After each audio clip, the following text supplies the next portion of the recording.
Vale, gracias. Y vamos a empezar a compartir pantalla para empezar con el módulo 2, que es el de hoy. Bueno, revisamos esto.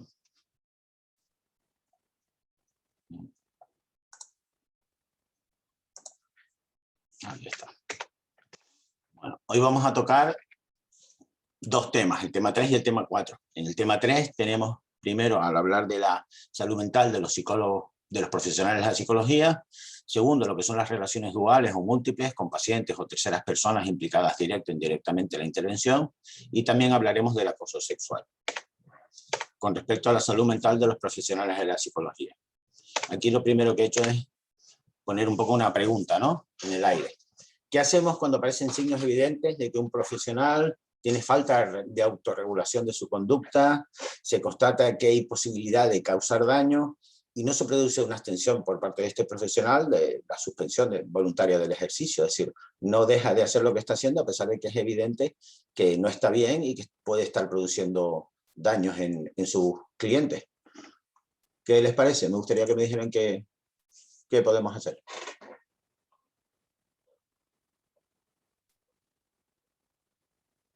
Venga, que se lance uno cualquiera. Marino. Pues, a ver, ¿cómo somos conscientes de que ese profesional está... Porque es compañero nuestro de gabinete, por ejemplo. Y vemos que, no sé, puede que tenga alguna depresión, o sea, este lo notamos como que está desregulado. Vale, pues primero pues trataría de hablar con él, intentar que me contara un poco lo que pasa, o sea, sobre todo de entrada intentar conocer mejor el problema, aliarme con él, ver qué pasa y si veo que está muy a la defensiva, muy a la negativa y va a su bola totalmente, pues no sé, supongo que igual o sea, notificarlo en el COP o avisar sí, informar o no sé, al director de ese gabinete o al COP, etcétera, no sé, para hacer constancia, no sé. Vale. Algo así, la verdad es que lo veo una situación un poco delicada, porque Sí. si él mismo por propia voluntad no quiere salir y tampoco reconoce que es su problema y es difícil demostrarlo. O sea, es decir, ¿qué pruebas demuestras para poder decir, mira, este profesional lo está haciendo mal o no está bien y tiene que ser suspendido? Es difícil. Vale. Gracias, Marino. Darío, habías levantado la mano, cuenta. Sí, mire, yo creo que antes de la pregunta es cómo hemos llegado a este punto. Creo que es importante que los profesionales tengan una supervisión a lo largo del tiempo para detectar posibles signos de deterioro en su conducta. Pero dado este punto, creo que lo fundamental es reunirte con él y otro compañero, tener una reunión e indagar por la posibilidad de por qué está ocurriendo. Una vez que hayamos establecido, creo que es muy importante ser claro y proponerles que en este momento no se encuentra capacitado para continuar realizando su labor profesional y por lo tanto es importante que se tome un cese en su práctica y darle el apoyo para esa recuperación. Creo que lo más importante de todo no es presentarlo como un castigo, sino darle la opción de que necesita ayuda y que desde el propio gabinete pues se la podemos dar, pero en este momento no puede continuar realizando su práctica de una forma muy contundente. Yo no... Vale, no intento... hay opiniones variadas, ¿no? Lo que yo voy a hacer hoy, ya verán que a medida que vayamos desarrollando, es un poco plantear la necesidad de que este tema se aborde, evidentemente, ¿no? Porque no es fácil. Pero desde luego que hay que considerar muchos aspectos, porque una persona a la que abordas en ese sentido puede negarse directamente y cerrarse. Pero bueno, podríamos verlos, ¿vale? Domingo también levantó la mano, cuenta. Un poco en la línea del compañero, de Nosotros, como ejemplo en Suma, que nuestro trabajo tiene una carga emocional importante, tenemos el autocuidado como uno digamos, de los ítems fundamentales en nuestro trabajo. Y lo que hacemos nosotros, y supongo que en cualquier equipo de trabajo sería necesario a nivel preventivo, es que nos los recordamos, nos supervisamos, ¿no? Y nos lo decimos. Oye, cuidado, el autocuidado se te está yendo, como decimos nosotros, o estás demasiado cansado, o estás demasiado superado. Y a veces es la buena voluntad del profesional, porque no es que estemos haciendo las cosas porque queramos hacerlas mal, sino que queremos llegar a donde incluso a lo mejor digamos, el usuario se está dando cuenta de que nosotros estamos un poco detenidos, usuarios que te dan consejos a ti, oye, tú no tienes que bajar un poco el pistón porque se te ve cansado y tal. Entonces, yo creo que al margen de que haya un momento puntual, yo creo que los equipos de trabajo deberían tener esa dinámica normalizada, digamos, ¿no? De que se acepte con tranquilidad, de que tu compañero te recuerde el autocuidado y que tú lo asumas como algo positivo, ¿no? Vale, gracias Domingo. ¿Alguno quería Sí. comentar algo más? Bueno, vamos a ir empezando. Cuando hablamos de la salud mental del psicólogo, nos estamos refiriendo tanto al estado de bienestar general, la satisfacción con la vida, la ausencia de estrés, ilusión por proyectos de futuro, etc. Pero no solo a eso, sino también a la ausencia de trastornos mentales. Y en este caso, evidentemente, a las conductas que son consecuencia de eso. Y además que estos trastornos mentales o estas dificultades pueden causar daño al usuario, lo cual en el fondo atenta contra los principios que vimos ayer, ¿de acuerdo? En definitiva, de lo que se trata es de que quizás esta conducta o esta forma de funcionar cuando estás con problemas mentales no facilitan que hagas bien tu trabajo y de alguna manera te incapacitan o te limitan para poder ayudar a los demás de forma que no estés incumpliendo quizás un poco el código deontológico. Entonces, ¿hasta qué punto podemos llegar a producir daño a otras personas? Es decir, ¿hasta qué punto, como consecuencia de tener algún tipo de trastorno, podemos realmente ser profesionales que estemos haciendo mal nuestro trabajo, incurriendo en acciones que puedan tener responsabilidad, como hablamos ayer, de tipo civil o de tipo penal, ¿no? En este sentido, por la documentación que hemos visto, podríamos preguntarnos, ¿cuántos psicólogos sufren problemas? ¿Conocen ustedes casos en este sentido? ¿Qué diría? ¿Conocen algún compañero que ejerce con problemas? Porque además hay veces que se dan problemas un poco concomitantes con esto. No solo a lo mejor tienes problemas de salud mental, sino que muchos no pueden dejar de ejercer porque dependen económicamente de esta actividad. ¿De acuerdo? Entonces, hay gente que a pesar de que esté mal, sigue ejerciendo porque dejar de ejercer implica dejar de percibir un dinero. También nos tendríamos que plantear, ¿es igual para cualquier tipo de problema mental? ¿O hay problemas que incapacitan más y otros que pueden ser llevaderos y no incurrir o no implicar que tengas que suspender? ¿Hasta qué punto estos problemas pueden influir en la eficacia? Probablemente según la gravedad, como habíamos comentado. Y sobre todo si están contempladas estas cuestiones en nuestro sistema código deontológico y demás. La respuesta con respecto a cuántos psicólogos sufren problemas de salud mental, hay muy poca investigación sobre eso. Se puede encontrar alguna encuesta en internet y alguna documentación al respecto. La naturaleza es muy variada, evidentemente influyen en la eficacia del psicólogo y desgraciadamente ni en la regulación legal a nivel de leyes de orden superior como en el código deontológico no se trata directamente este aspecto. Sin embargo, como quizás lo que estábamos comentando, pero no hay falta de datos, la idea de las fuentes que las que he consultado y un poco también como consecuencia de todo este tiempo haciendo y preguntando a los compañeros, parece que podemos distinguir entre dos tipos de situaciones. Aquellos problemas o trastornos, como quieras llamarlos, en los que la persona tiene conciencia de que lo está pasando mal, y aquellos problemas en los que no hay conciencia o no hay una toma de conciencia por el profesional de que lo que le está pasando es un problema. ¿Les suena esto de algo, este criterio de ser consciente o no? ¿Les parece que puede tener un nombre? Insight. ¿Eh? ¿No? Insight. Bueno, no necesariamente insight. Tener conciencia o no tener conciencia. Normalmente ¿Te las personas refieres? que tienen conciencia, ¿qué tipo de problemas suelen tener?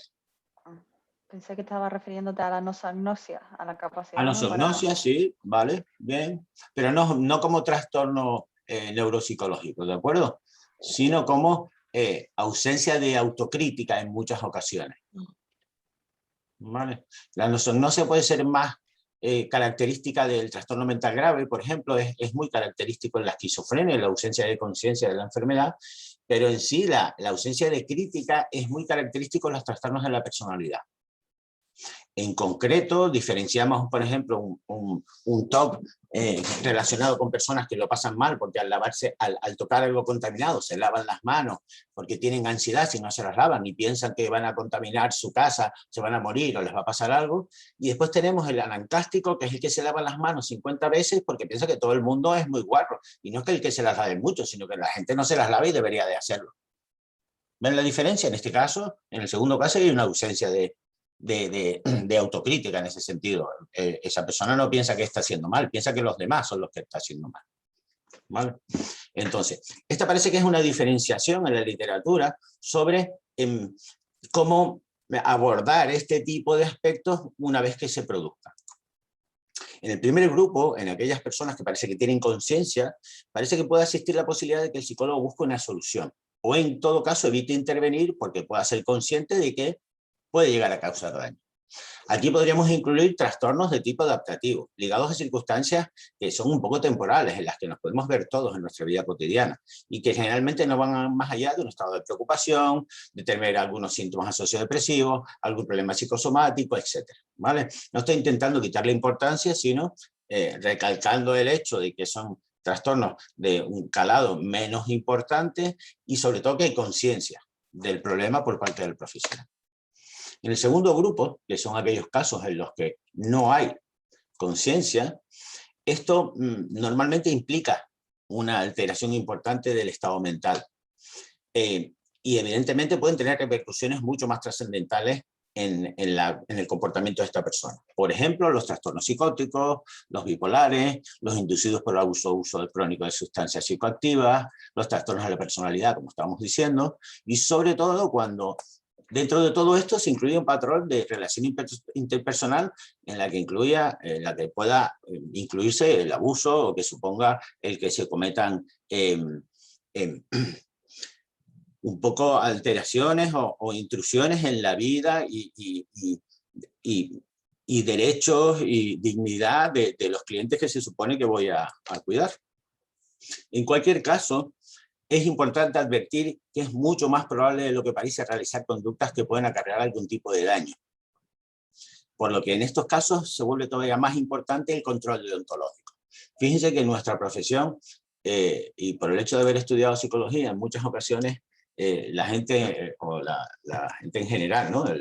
El resto de la población piensa que como eres psicólogo tú no te puedes estresar, no te puedes deprimir, nunca tienes una mala palabra, etcétera, ¿no? Si tienen hermanos, padre, madre, cercanos, cuando pasa algo, bueno, mi madre, por ejemplo, me llama y me dice, ay, mira, yo veo a tu hermano triste, ¿por qué no lo llamas y hablas con él? Entonces, pues uno es el arreglatado mental del entorno cercano, y además erróneamente la gente piensa que nosotros, ya te digo, que mentalmente somos la repanocha y no tenemos ningún problema. ¿Vale? Esto es un estereotipo frecuente y a veces es una losa muy complicada, porque es cuando uno lo pasa mal, parece que lo tenga que esconder porque los demás no lo van a entender, ¿no? ¿Cómo que tú estás deprimido? ¿Cómo va a ser eso? Pues cúrate a ti mismo. En fin, es complicado. Es más, en el ámbito en que trabajamos, de hecho yo creo que estamos más expuestos que el resto de las profesiones a tener problemas mentales, porque vivimos situaciones en las que estamos lidiando con problemas graves en muchas ocasiones, con intimidades muy complejas de la vida de las personas, y de hecho podemos estar expuestos a estresores y a un montón de situaciones en las que realmente podemos llegar a ser más vulnerables que en muchas profesiones. ¿De acuerdo? Me pueden ocurrir muchas situaciones, con esto de la pandemia, por ejemplo, también. ¿Vale? Entonces, bueno, evidentemente es un tema que normalmente no se suele tratar desde el punto de vista deontológico y legal, y estamos en un país en que en principio si eso pasa es el tema de búscate la vida, ¿de acuerdo? Un poco cada uno tendrá que mirar la forma a ver cómo lo resuelve. Si tuviera la suerte de tener compañeros de gabinete, como estaba comentando Marino, que se puedan acercar a ti porque te notan raro, como estaba diciendo Domingo, ¿no? Un trabajo de equipo que está previamente ya hablado entre ustedes, pues estupendo, porque ahí, por lo menos con la confianza, podrías intentar ver hasta qué punto le puedes ayudar o esta persona hasta qué punto está dispuesta a... Pero tengan en cuenta también, que es lo que estaba comentando, quizás no sea muy sencillo abordarlo, porque puede haber gente que dependa económicamente de esto. Y el plantearse un suspenso en la actividad puede plantearle un problema gordo de pagar la hipoteca, de poder comprar para comer, etcétera, etcétera, con la cual la situación no es nada sencilla y se da bastante más de lo que parece. En este sentido, sin embargo, cuando revisamos el código deontológico, y como les estaba comentando, vemos que este tipo de situaciones no está contemplada de forma explícita, por lo que no existe una regulación que facilite la prevención de estos casos, o que nos diga qué poder hacer cuando surgen, ¿no? Sin embargo, podríamos encontrar alguna mención indirecta en 2 artículos con respecto a este tema. En concreto, en el artículo 5, se explica que el ejercicio de la psicología se ordena una finalidad humana y social, que puede expresarse en objetivos como el bienestar, la salud, la calidad de vida, etcétera, la plenitud del desarrollo de las personas, incluyéndonos a nosotros mismos también, ¿de acuerdo? Entonces, ejercemos para tener salud, bienestar y calidad de vida, y no es que nosotros vamos a tenerla de serie, como quien dice, pero es algo de lo que tenemos que considerar que somos como los demás y debemos de intentar cuidar la nuestra para poder fomentar la de los demás. También en el famoso artículo 6 que ya hemos visto hoy, hablamos de el sentido de la responsabilidad, el respeto a la persona, la competencia profesional, y estos simplemente que he puesto en rojo son aspectos tan fundamentales que si un psicólogo que no esté muy mal, está mínimamente centrado, debería darse cuenta que si tiene un problema importante, estos aspectos van a estar afectados negativamente.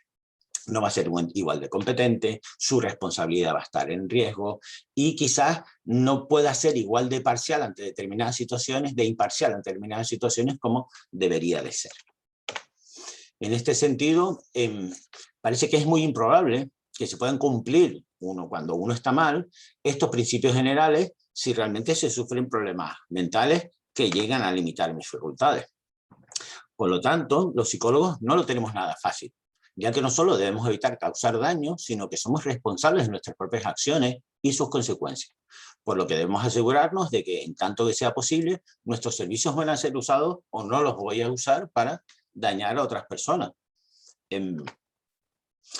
Además, teniendo en cuenta que las normas actuales no contemplan de forma directa e implícita la posibilidad de inhabilitar a nadie en el ejercicio, como estaba comentando Darío. Es decir, no podemos inhabilitar a nadie. Sí podríamos, en un caso, imagínense, de que no es un compañero, o que siendo un compañero hemos intentado de 1000 formas ayudarlo y no hemos podido, sí podríamos hasta denunciarlo a la comisión deontológica. Llegado el caso, imagínate que es un desconocido, o que me viene porque hay un cliente que me viene rebotado de ese paciente que me comenta que las conductas de este profesional del que viene derivado o del que viene rebotado, le ha pasado esto y esto, y yo como profesional me puedo sentir implicado en intentar impedir que esa persona siga actuando de esa forma, ¿de acuerdo? Y poder implicar una denuncia. Hay muchas formas en las que podemos actuar, pero realmente no existe un marco legal, ni siquiera un marco de consenso entre los profesionales en el que ese tema se aborde de manera seria.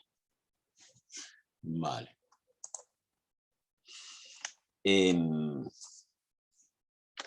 Seguimos.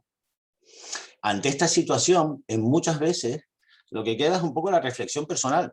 Es decir, que cada uno decida desde su calado ético el comprometerse con acciones profesionales que garanticen un ejercicio eficaz y ajustado a los principios que hemos mencionado. Y en caso de que, teniendo en cuenta esto, veamos que no es así, intentemos buscar maneras y ayuda, ¿de acuerdo? Para solucionarlo. Es evidente, que estoy de acuerdo en lo que dice lo que estaban comentando antes, de que no se trata de vigilar, de hacer coerción con respecto a los compañeros. Sería deseable que cualquiera de nosotros que estuviera mal pudiera reconocerlo, pedir ayuda y mejorar. Pero no siempre es así. También parece razonable plantear que se aborde el tema desde un ámbito institucional, tanto por medio de algún tipo de supervisión, como bien comentaron, como de servicios de atención o de asesoría, incluso a nivel preventivo, ¿de acuerdo? Pero no solo porque lo hablemos entre nosotros, sino porque pueda estar contemplado reglamentariamente que cuando se den este tipo de situaciones se pueda actuar de determinadas maneras, o para que no se den este tipo de situaciones podríamos hacer acciones de otra determinada manera. Se debería considerar explícitamente la regulación de la actividad profesional con respecto a aquellos supuestos en los que el psicólogo actúe poniendo en riesgo el respeto a los principios de la competencia, la responsabilidad a los que hemos hecho alusión. Esta regulación debería contemplar quizás la elaboración de un reglamento particular, la modificación del vigente código deontológico, tan necesitado, ¿no? Y tan antiguo y tan obsoleto, ¿no? Incluso hasta de los propios estatutos, pero que saldría de una reflexión del grupo, es decir, de una participación colectiva en el que este tema se abordara en el seno de una asamblea, por ejemplo, general del COP, a la que todos asistéis con frecuencia. A ver las caras de risa. Sí. Vale, entonces, hay algunas aportaciones que se han hecho a lo largo de estas ediciones anteriores por parte de otros compañeros cuando hemos abordado este tema, que he reflejado aquí porque me parece interesante.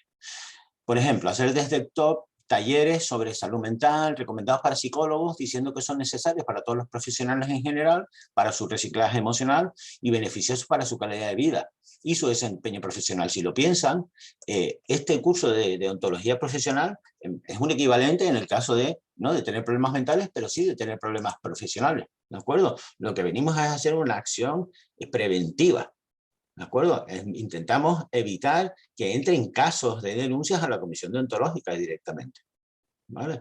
Y es importante porque el psicólogo que no está atento con esto, no hace estas acciones a lo mejor de promoción o desconoce los límites del código deontológico, puede estar actuando haciendo un evidente daño o una falta de competencia al resto a todos sus clientes, ¿de acuerdo? Y en muchas ocasiones sin saberlo, ¿de acuerdo? Pensando que está haciendo bien, por desconocimiento, porque no se ha formado. Entonces, estas acciones de prevención o de complemento en el colegio son deseables, está bien, bueno, y lo mismo, son acciones que se plantean y que para que tengan calado probablemente necesiten un empuje por parte de mucha cantidad de compañeros en el que nos presentemos y planteemos, bueno, vamos a intentar abordar este tema.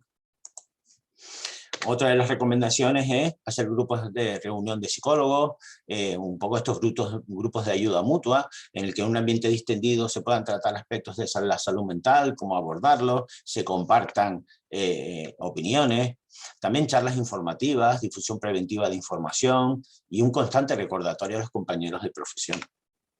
Además, que los usuarios estén informados. Este aspecto es muy importante.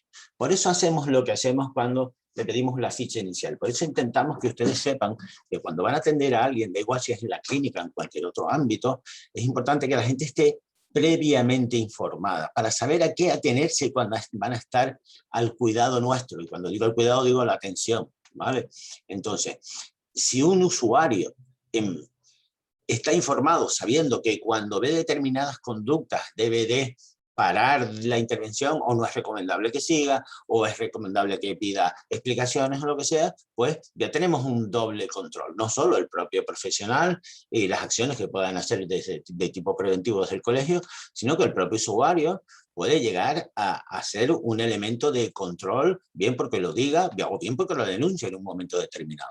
Recuerden que los consumidores y usuarios no solo tenemos la posibilidad de pagar nuestro servicio, sino de exigir una mínima calidad en los servicios que recibimos por parte de los profesionales que nos los dan, porque se supone que están preparados para hacerlo.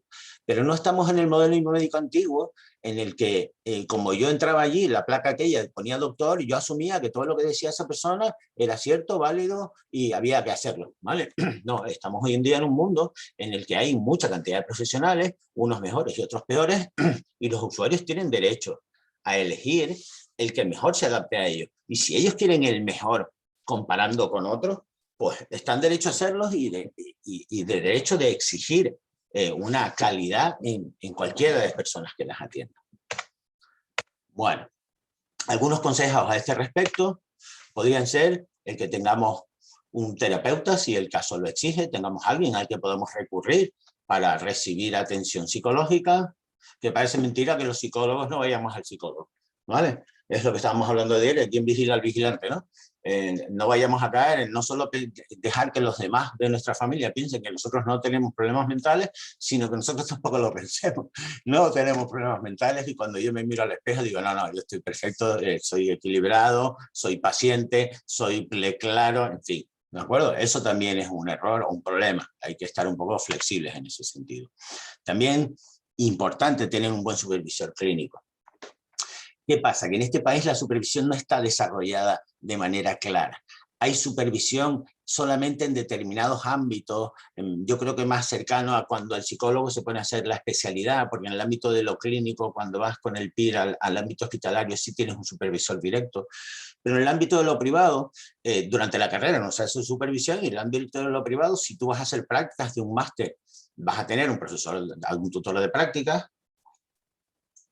pero realmente hay muchos países en los que la supervisión es obligatoria. Es decir, si tú no puedes documentar que has tenido como mínimo 500 horas supervisadas por alguien, no te van a dar la posibilidad de ejercer o de poder actuar con otras personas. Es decir, es muy importante que podamos ser supervisados. Este es un aspecto también muy preventivo. También apoyarnos en los compañeros de profesión, los colegios, asociaciones de otras disciplinas para estar atentos a cualquier tipo de circunstancia en este sentido. Mantener un regular contacto con las acciones formativas, desarrollar un propio autocuidado, lo que estaba diciendo Domingo, ¿no? También tanto físico, como mental, como emocional, etc. El autocuidado es fundamental. ¿Alguna pregunta más o algún comentario antes de pasar al siguiente aspecto? Vale. Pues vamos a hablar ahora de las relaciones duales, lo que llamamos relaciones múltiples con terceras personas, directa e indirectamente relacionadas con la intervención. En este caso podrían ser relaciones de amistad, sexuales, como vimos ayer en los casos que expusimos, de explotación, de negocios, etc.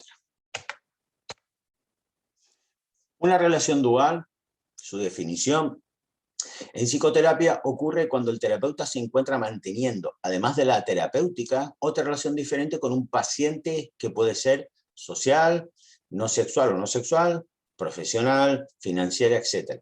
Y en esta situación, el conocimiento que tenía el psicólogo sobre el código deontológico no le proporcionó la cantidad de información suficiente para poder identificar y resolver esto e intentar dirimir o tener claro cuáles podrían ser los inconvenientes éticos de establecer una relación aparte de la terapéutica. Domingo, perdona, una pregunta Sí. con respecto a esto. Sí. Pero si la terapia con ese paciente incluye, por ejemplo, actividades sociales con él, es decir, si tú le orientas a que tenga actividades sociales, grupos, a que se relacione, y tú estás también en esos grupos, ¿eso también incurriría en el código deontológico? Mira, yo te hago la pregunta al revés. Cuando tú sales con tus amigos en actividades sociales, ¿haces terapia con ellos? No, amigoterapia en todo caso. ¿Te Pero no. respondí a la pregunta? Sí. Sí, vale. Un poco va por ahí, ¿de acuerdo? Vale. Tenemos un código deontológico para eso, ¿vale? Vale. Darío, levantaste la mano, dime.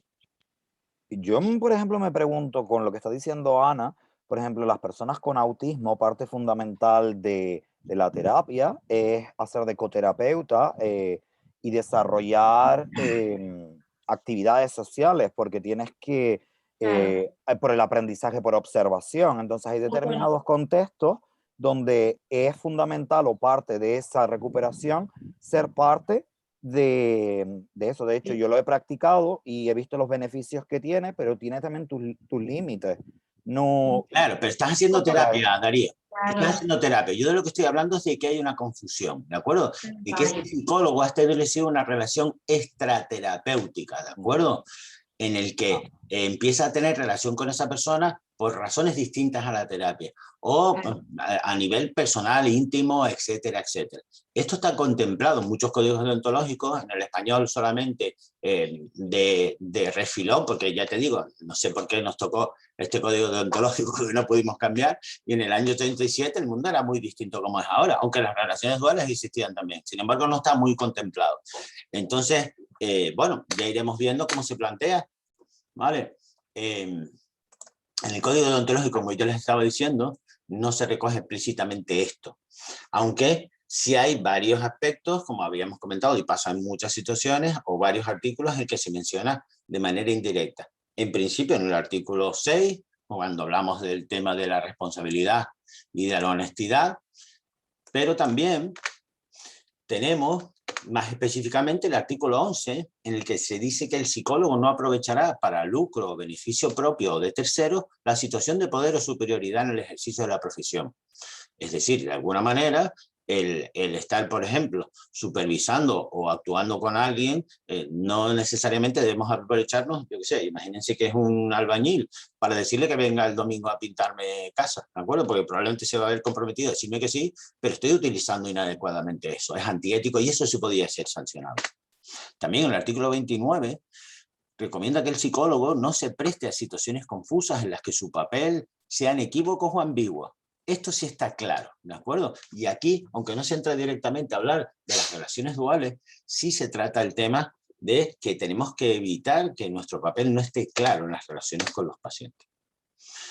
Por otra parte, los americanos, cuando plantean este tema, comentan que el profesional, lo que es una relación dual, está en una relación profesional con una persona y al mismo tiempo está en otro rol con esa misma persona.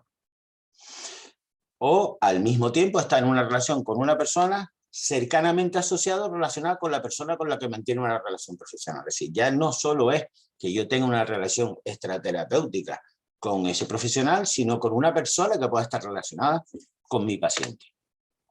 También cuando estoy comprometido a entrar en el futuro en una relación con esa persona o con una persona vinculada a la misma persona. ¿Ven lo que estoy diciendo? Hay muchas posibilidades en este sentido que puede ser importante tener en cuenta para evitar, o por lo menos para valorar si es conveniente o no. Y aquí entro un poco en algo que tocaremos un poco más adelante, y es cómo resolver este tipo de situaciones cuando se dan, o cuando es imposible evitar este tipo de situaciones. Hay modelos de toma de decisiones, hoy de hecho vamos a ver un poco sobre esto, y a la hora de hacer la práctica también abordaremos un poco este aspecto de los dilemas, pero hay formas de intentar buscar maneras de resolver esta situación, centrándonos en dimensiones concretas que nos van a ayudar a decidir si es conveniente o no mantener una relación dual o una relación externa en caso de que se plantee. Para los británicos, para resolver esto hay que estar atento a la toma de decisiones, saber a que podemos poner en juego la objetividad del profesional o interferir en la eficacia de las funciones como terapeuta, evidentemente poniendo en riesgo el beneficio del paciente y como consecuencia los principios básicos de los que hemos estado hablando ayer. Y el psicólogo debe estar atento a los posibles efectos adversos de este tipo de relación. Y aunque no siempre es fácil mantener estas distancias, la sugerencia es que el psicólogo, si es razonable, procure evitar siempre que pueda una relación múltiple. El metacódigo europeo, además, dice que los psicólogos tendrán conocimiento de los posibles problemas que pueden resultar del establecimiento de las relaciones duales, así como la obligación de evitar relaciones duales que reduzcan la distancia profesional necesaria o que puedan conducir a un conflicto de intereses o a la explotación de un cliente. Yo les podría preguntar ahora, ¿ustedes han considerado en su práctica profesional el tener esto presente de manera habitual? Sobre todo personas que trabajamos con personas, es decir, esto se puede dar mucho. ¿Alguna vez les ha pasado esto? ¿Han evitado una relación sabiendo que era fácil que se estableciera? Ana. A mí me ha pasado que incluso se me ha achacado de frialdad por querer mantener esa distancia, de decirme, o no decírmelo a mí directamente, sino a lo mejor a mi administrativa, decirle que fría la psicóloga, me dio la mano en vez de un beso, por ejemplo.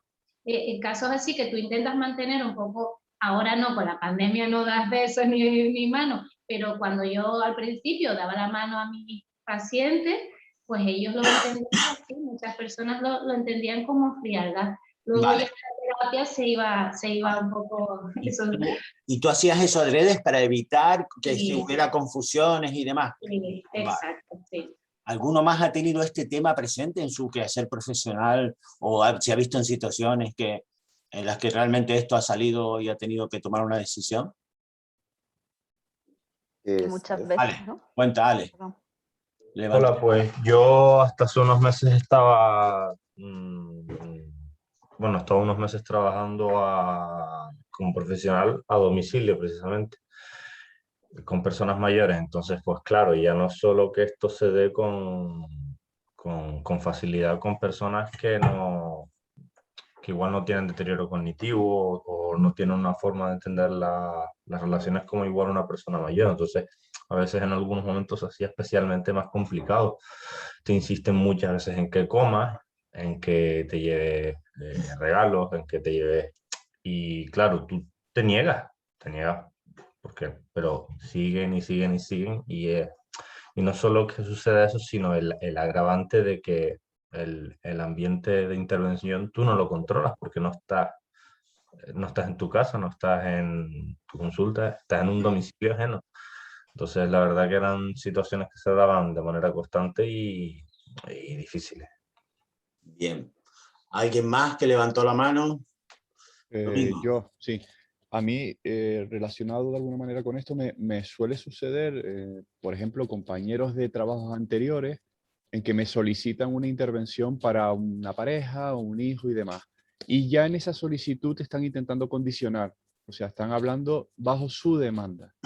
Y ahí es donde empiezas a darle vueltas a la cabeza y a ajustarle un poquito las expectativas, ¿no? Porque esto es una intervención para esta persona, porque es lógico que esté preocupada por ella, pero no es una intervención para digamos, recoger tu demanda, de que quieres que pase esto con esta persona. Ahí sí me he visto yo un poco en un dilema en ocasiones. Vale. En cualquier caso, yo lo que recomiendo es ponerlo encima de la mesa desde el principio.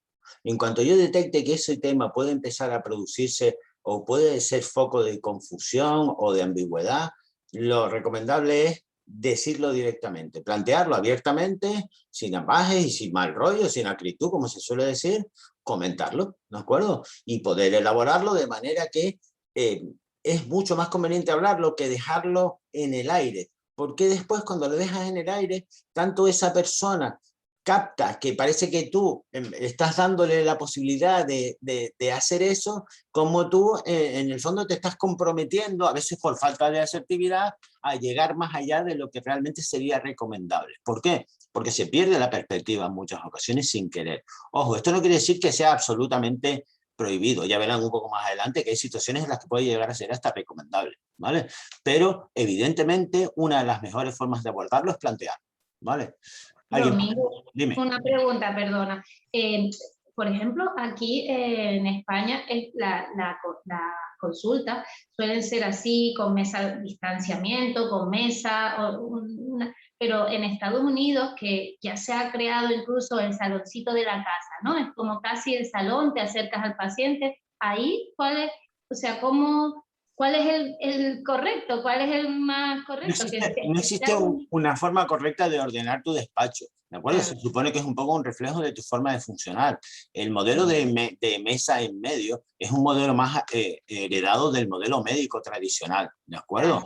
Después hay otro modelo en el que tú puedes tener pues, una especie de sala de reuniones, que es tu despacho, en el que tienes 2 o 3 sillones, una sillita en medio. Simplemente a lo mejor estás buscando que haya un poco más de comodidad, ¿no? Que la gente se sienta un poco más cómoda y no tan evaluada, como si fuera el antiguo modelo médico del que yo estoy atrás y tal. Recuerdo que incluso los chinos decían que los doctores tenían que tener sillas siempre más elevadas que los pacientes.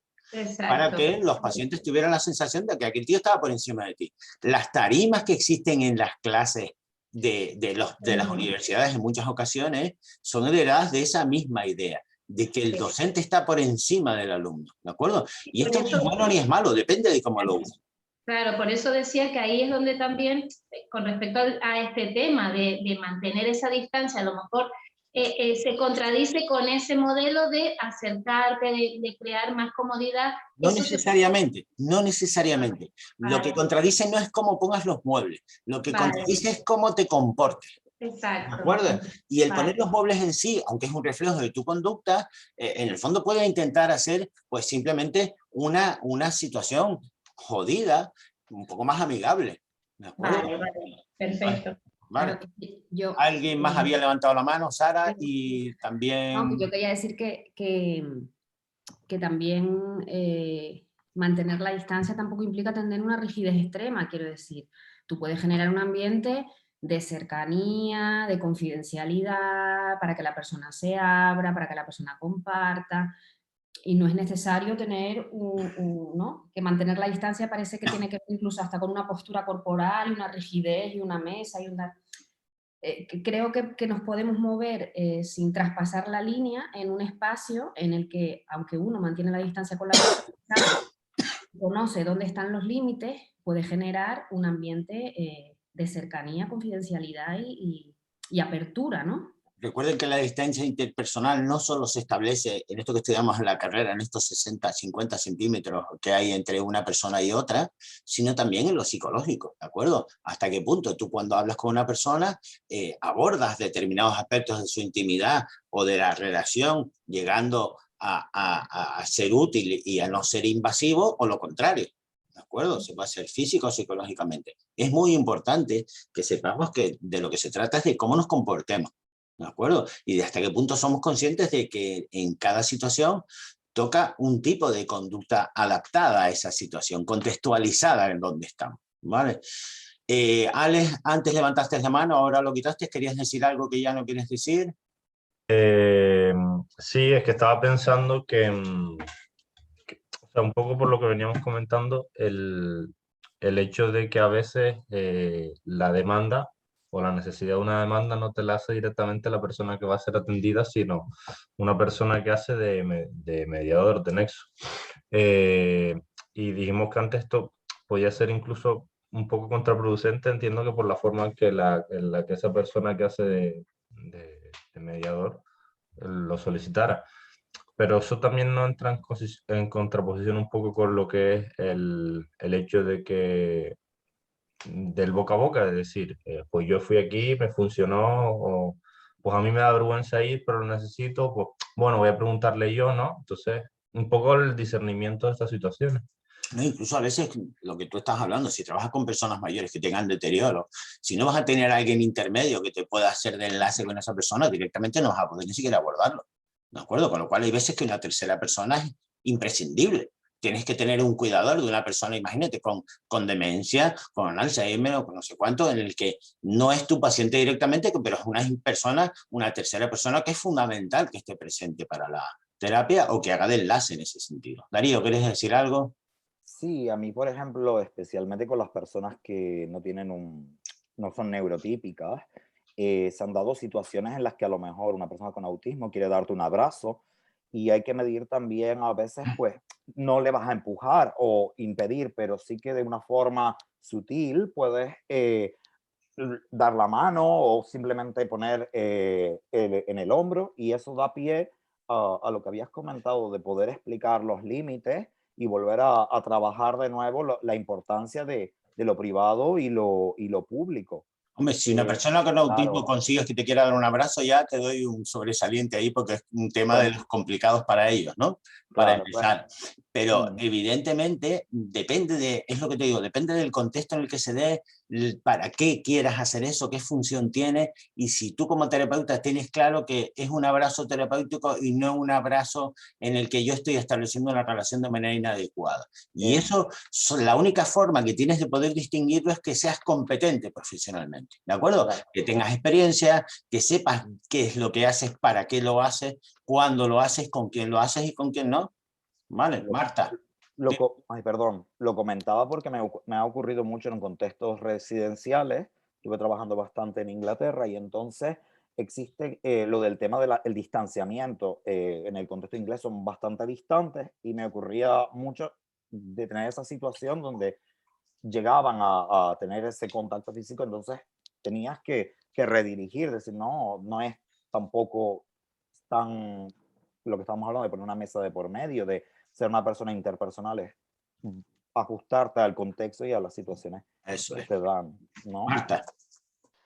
Yo creo que lo que estamos diciendo es decir, al final no es lo que haces, es el contexto en el que lo haces y la población con la que lo haces. Es decir, cuando estás trabajando, por ejemplo, con una persona con demencia, muchas veces lo haces indirectamente y tú sabes qué límites tienes. A lo mejor te tienes que tomar algo con esa persona y no es lo adecuado normalmente en otra situación, pero es más fácil para esa persona confiar en ti y obtener determinadas cosas o acciones que en un contexto mucho más oficina, mesa. Evidentemente. Yo, por ejemplo, que trabajo con personas psicóticas, que en muchas ocasiones son difíciles de captar por primera ocasión, a veces lo que tienes que hacer es tomarte un café con la familia, que en el fondo tienen contacto directo con ellos y que van a ser un puente para intentar conseguir que esa persona vaya al centro, ¿de acuerdo? Entonces, en ese sentido, tú estás estableciendo una relación externa a lo terapéutico, pero con una funcionalidad concreta, ¿de acuerdo? Y con un objetivo que es provocar o proporcionar ayuda a una persona que de manera directa ibas a tener imposible.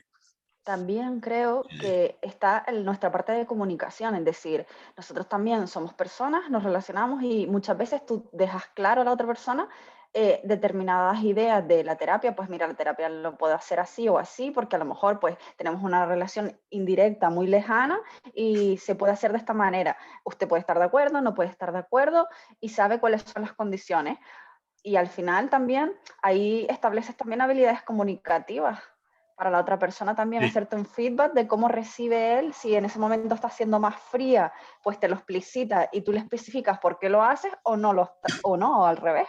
Ok, sin embargo aquí también estamos tocando, recuerden, dentro de las relaciones duales, aquellas que se establecen intentando conseguir otras cosas, ¿de acuerdo? Por eso tiene que estar contemplado los códigos deontológicos, como expongo a continuación, en no aprovecharse de una relación profesional en favor de intereses personales, religiosos, ideológicos, políticos, etcétera. Evidentemente, hay profesionales que lo hacen y hay gente que ha sido denunciada por eso, ¿de acuerdo? Porque aprovecha de alguna manera intencionadamente este tipo de relaciones para su propio beneficio, ¿de acuerdo? En muchas ocasiones por falta de conocimiento, por falta de formación, porque no han tenido una formación en el ámbito de lo deontológico o porque les da igual, vaya, por la razón que sea. También en el metacódigo de la ESPA, para continuar, tendrán conocimiento los psicólogos de qué conflictos de intereses y qué tipo de desigualdad puede haber o puede darse en una relación profesional. Y se mantiene aún después de que ésta haya terminado formalmente, porque en el fondo el profesional no deja de ser un responsable de sus actos cuando la relación termina. Fíjense que hay algo que abordaremos, creo que es la próxima semana, del secreto profesional. Cuando se muere un paciente, dejo de tener obligación de guardar el secreto sobre sobre la información que me ha dado. No, su fallecimiento no me exige de seguir guardando el secreto profesional, ¿de acuerdo? Entonces, cuando una relación termina, o el hecho de que una relación vaya a terminar, no hace que yo tenga más permiso para poder tener una relación extra con esto. ¿Se acuerdan lo que hablamos ayer? Del caso de un paciente y un terapeuta que después de terminar la terapia establecieron una relación amorosa y demás. Pues el hecho de terminar una terapia no te da la libertad para poder enrollarte con tu paciente. ¿De acuerdo? ¿Vale? Cada caso particular, como habíamos dicho, hay que contemplarlo, pero en principio, al finalizar la terapia, no te deja sin responsabilidad en ese sentido. Bueno, ¿cómo manejar las relaciones duales? Vale. Dado que hay situaciones en las que es difícil o imposible evitar la relación dual, como hemos estado comentando, es importante para el profesional de la psicología clarificar las características de la relación que va a establecerse y dar opción a la persona que decida si desea o no aceptar las condiciones de este nuevo vínculo. Por eso estaba comentando al principio lo de plantearlo desde el principio, si se tiene que dar, encima de la mesa. Generalmente, en el desempeño de nuestro trabajo y teniendo en cuenta el hecho de que va a manejar información confidencial, es importante informar desde el principio de las condiciones de la relación que se va a establecer. Aquí vuelvo a insistir en la importancia de tener una ficha inicial que la gente lea antes de empezar. Aunque los contenidos de los diferentes profesionales pueden ser variados, como mínimo deberíamos de informar claramente de unos aspectos como las condiciones de confidencialidad y manejo de la información, las condiciones de manejo de las relaciones duales en caso de que se produjeran, los registros psicológicos que se van a llevar a cabo y cómo en caso de que se lleven a cabo, y qué rol asume el profesional en esta situación. Con respecto a todo esto, hay un modelo de toma de decisiones éticas en el que se aborda este tema. Este modelo lo hicieron en Inglaterra, creo que fue, en 1986, está diseñado específicamente para atender a los posibles dilemas éticos en estas relaciones duales. Aquí cuando entro siempre con el tema de abordarlo de los dilemas éticos, suele pasar que la mayoría de los profesionales desconocía que existían estas herramientas. Estas herramientas existen no solo para ayudarnos a decidir en situaciones duales, sino en muchas otras situaciones. Hay propuestos varios en la literatura y en el material que tiene. Es decir, ante situaciones éticas, ¿qué hacer? No solo es usar el sentido común o el código deontológico. También hay sistemas y modelos que nos van a ayudar a tomar una decisión ante situaciones que son difíciles de decidir. Ya verán que eso es lo que entra en la práctica en el aula. Hay situaciones en las que a la hora de decidir si hacemos A, hacemos daño, si hacemos B, hacemos daño, si no hacemos ni A ni B, hacemos daño. ¿De acuerdo? Y en muchas ocasiones el profesional va a tener que decidir en conciencia, y eso va a estar relacionado directamente con su capacidad profesional, con su calado humano, etcétera, etcétera. ¿De acuerdo? Pero es más, en esta profesión se va a dar con mucha más frecuencia que en muchas otras ocasiones, porque estamos tratando con el ser humano, y es el producto o el servicio o el cliente más complejo de cualquiera de las ciencias que puedan pensar. Es decir, el que hace una operación a corazón abierto para implantar un marcapasos ha sido una cosa complicada, ha sido una cosa compleja, pero hasta cierto punto los marcapasos son más o menos todos iguales. El que hace un tornillo en una fábrica es el mismo tornillo siempre, pero el que trabaja con el ser humano trabaja con lo más complejo de la naturaleza y lo más variable, ¿de acuerdo? No hay dos personas iguales, y la complejidad del ser humano es tan elevada a nivel de su funcionamiento mental que todavía estamos en pañales en muchos aspectos, ¿de acuerdo? Con lo cual, bueno, pues nos metimos en un berenjenal importante. No es fácil el trabajar en este ámbito, y es muy bueno que estemos atentos a eso, ¿de acuerdo? A que esta realidad existe. Entonces, este modelo de Gottlieb abarca todas las situaciones que puedan surgir con respecto a una relación dual, independientemente del contexto en el que se produzca. Las características del modelo es que es aplicable a todas las relaciones profesionales en las que los psicólogos estén inmersos. A ver si te pongo a este lado. Vale. Hay veces que esto de redimensionar la pantalla como que no me hace mucho caso. Vale. También pretende ayudar al manejo de las relaciones cliente-terapeuta de forma efectiva cuando no puedan ser evitadas.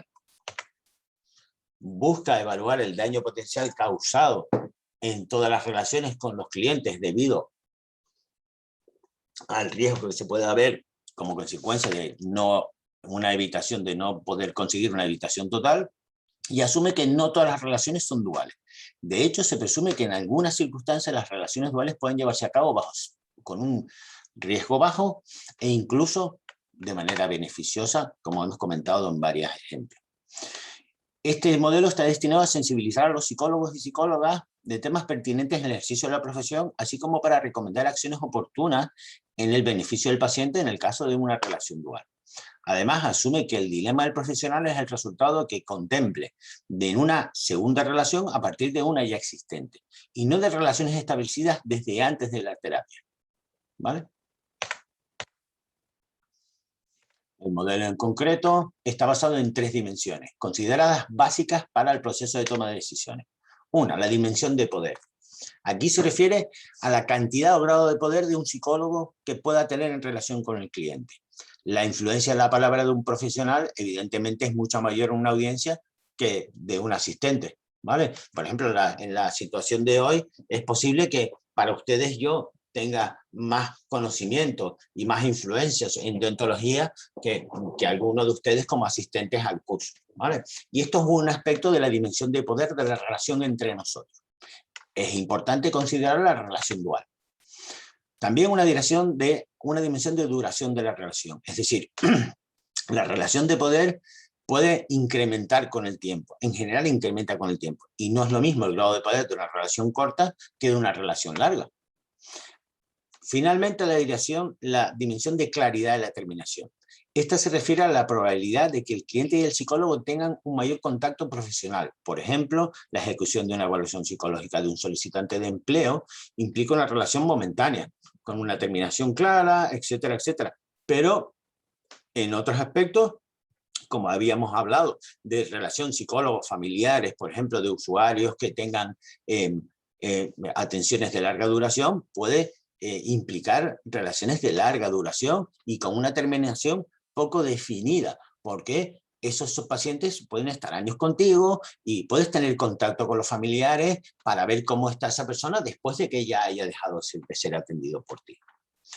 ¿Ven claro esto? Poder, duración y claridad de la terminación. Aspectos que hay que tener en cuenta siempre que se nos plantee la posibilidad de tener una relación dual y estudiarlas con detalle a ver hasta qué punto podemos abordarlo de manera correcta. Entonces, pasos para aplicar el modelo. Primero, tener en cuenta, evaluar la relación actual de acuerdo con las 3 dimensiones. Si se evidencian altos grados de poder y duración y no hay una terminación clara, hay un potencial de daño alto, por lo que debe intentar evitar el continuar con esta relación.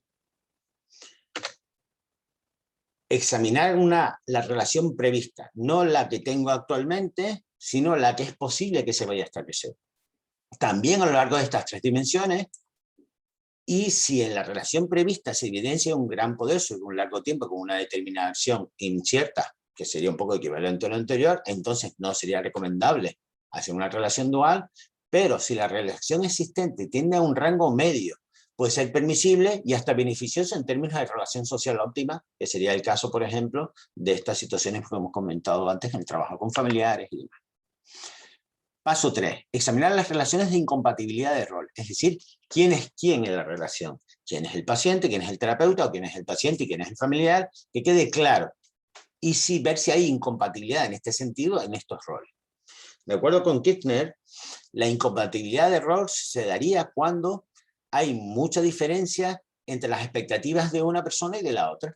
Este es un caso que se puede ver quizás en el caso que pusimos ayer de estas personas que se separaron, que habían sido paciente y terapeuta.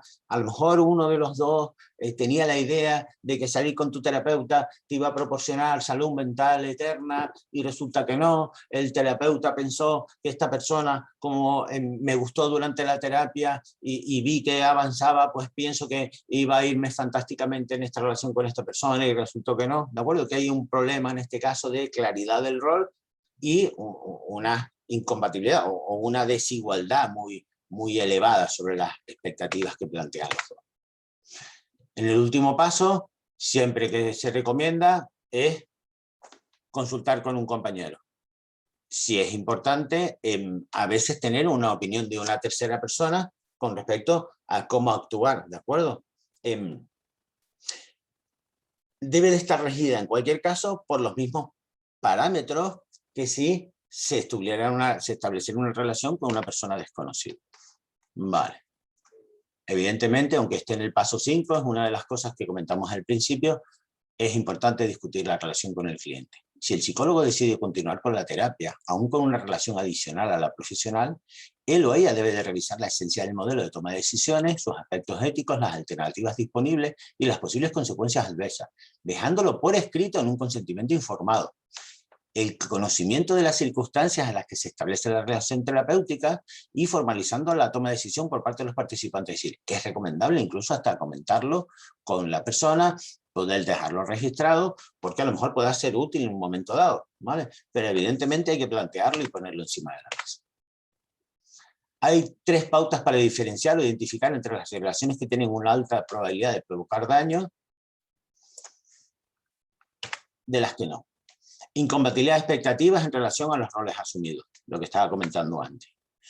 Como las obligaciones relacionadas con diferentes funciones aumenta la probabilidad de pérdida de objetividad, lo que estábamos comentando también. Es decir, si yo veo que los roles, en el fondo, hay de expectativas muy distintas y que además puedo perder la objetividad, evidentemente, parece que no es muy recomendable seguir con esa relación. También cómo el prestigio y las diferencias de poder entre el profesional y el cliente se difunden en los diferentes tipos de relación que se puedan llegar a establecer.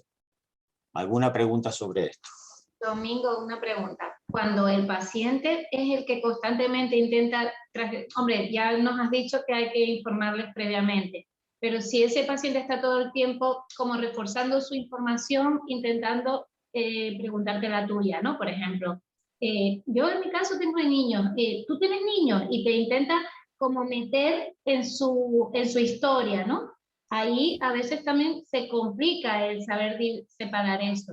O cuando en principio, parte a su terreno a empatizar, no solo empatizar, porque empatizar se puede, sino a que veas todo desde su punto, no sé si me estoy explicando. Te entiendo perfectamente. Mira, el tema es que depende de qué se te plantee en cada momento.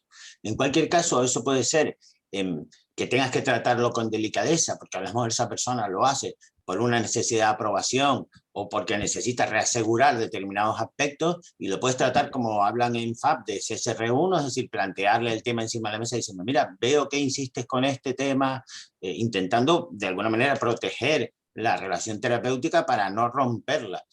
Imagino que después habrá profesionales en los que digan, bueno, ¿ya a usted qué le importa mi vida personal? Puede pasar, pero bueno, probablemente eso tenga consecuencias distintas. En cualquier caso, hay que estar atento a si pasa para valorar hasta qué punto, hasta dónde puedo yo permitir que eso suceda o no suceda y cómo abordarlo, ¿vale? De manera en la que, en el fondo, no termine dañando a la persona o termine teniendo que interrumpir una relación terapéutica que a lo mejor de otra forma podría ser beneficiosa. Darío.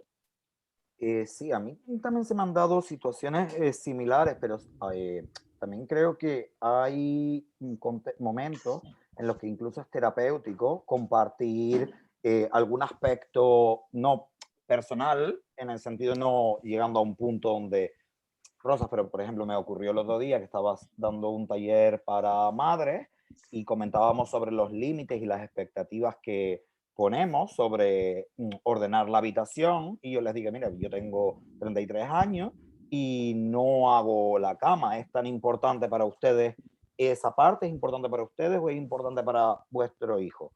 Entonces a lo mejor eso también les hace un clic y dicen, ay, pues no somos tan marcianitos, ¿no? No sé.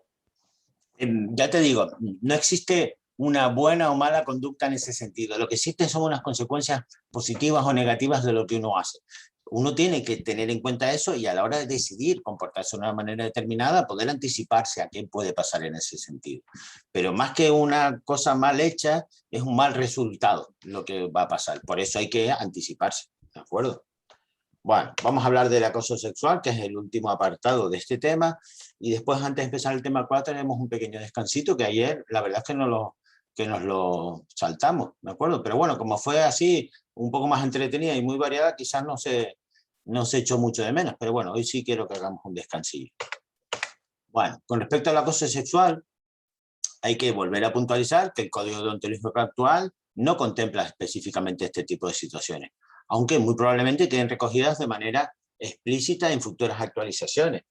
A saber, bueno, sin embargo, como puede deducirse del contenido de varios artículos y de lo dicho anteriormente, evidentemente hay algunos aspectos que sí están tratados de manera indirecta. El artículo 6, el 11 y el 29 que comentamos antes, el no plantear situaciones confusas, el no aprovecharnos de los demás, son datos que entroncan directamente con este aspecto y que el psicólogo debe de conocer, puesto que está en el código deontológico, y debe de cuidar, puesto que estás trabajando con personas en las que tienes que salvaguardar los aspectos fundamentales de la dignidad y el respeto a la intimidad, etcétera, etcétera.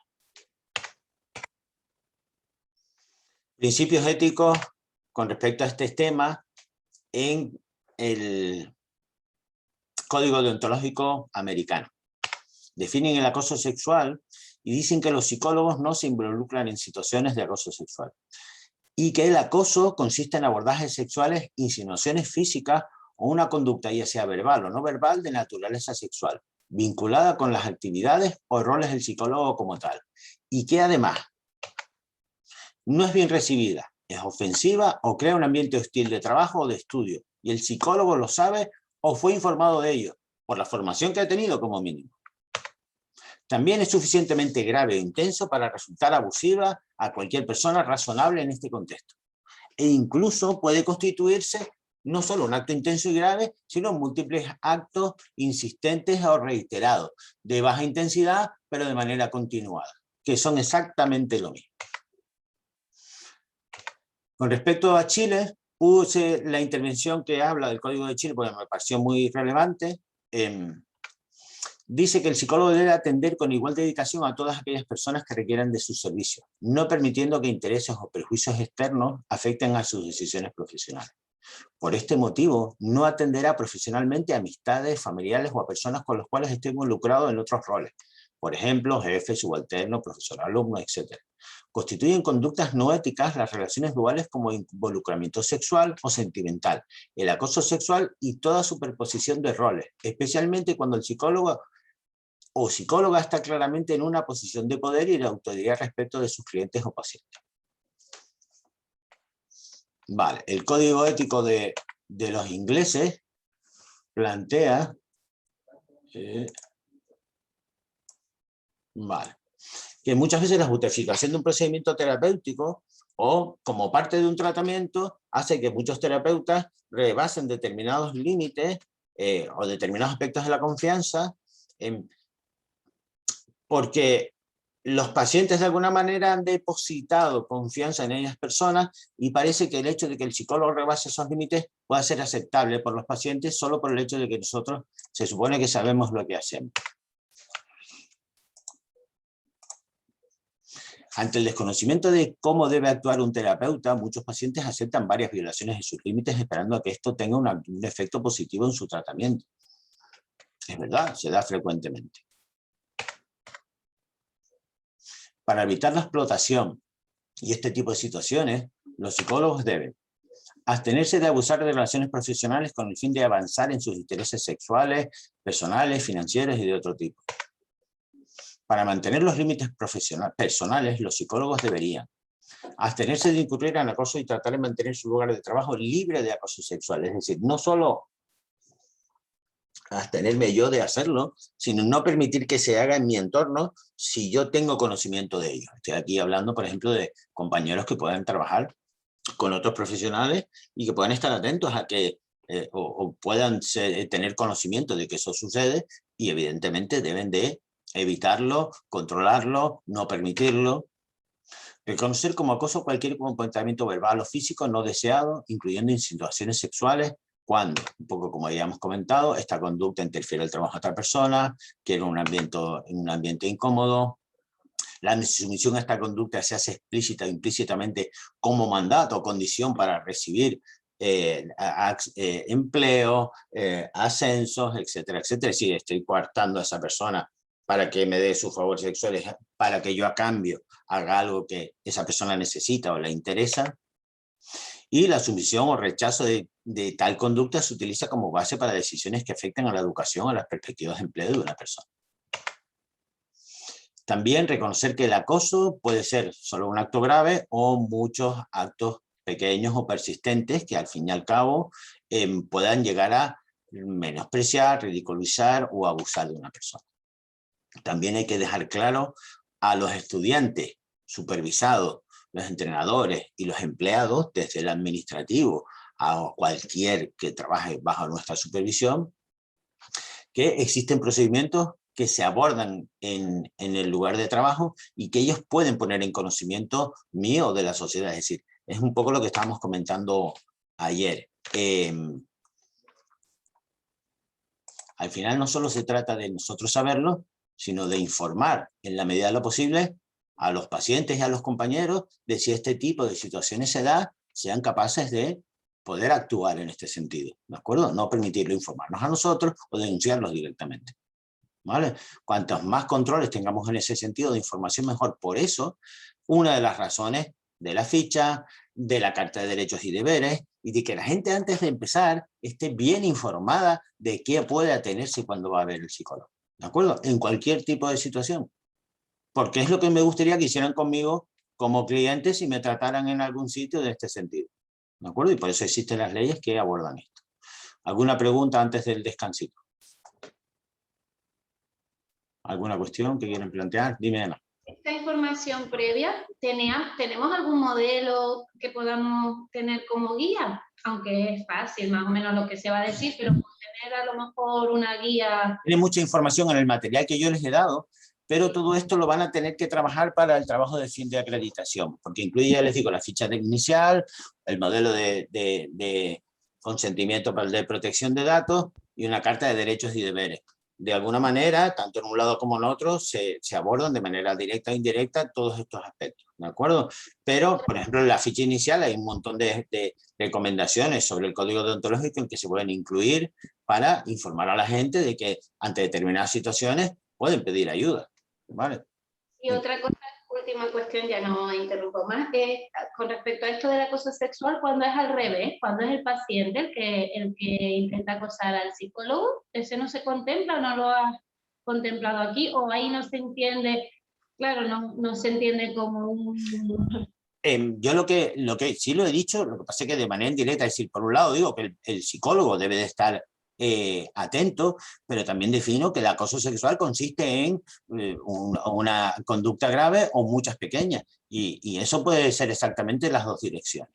Bueno, ¿qué hacen ustedes si algún paciente les aborda en ese sentido?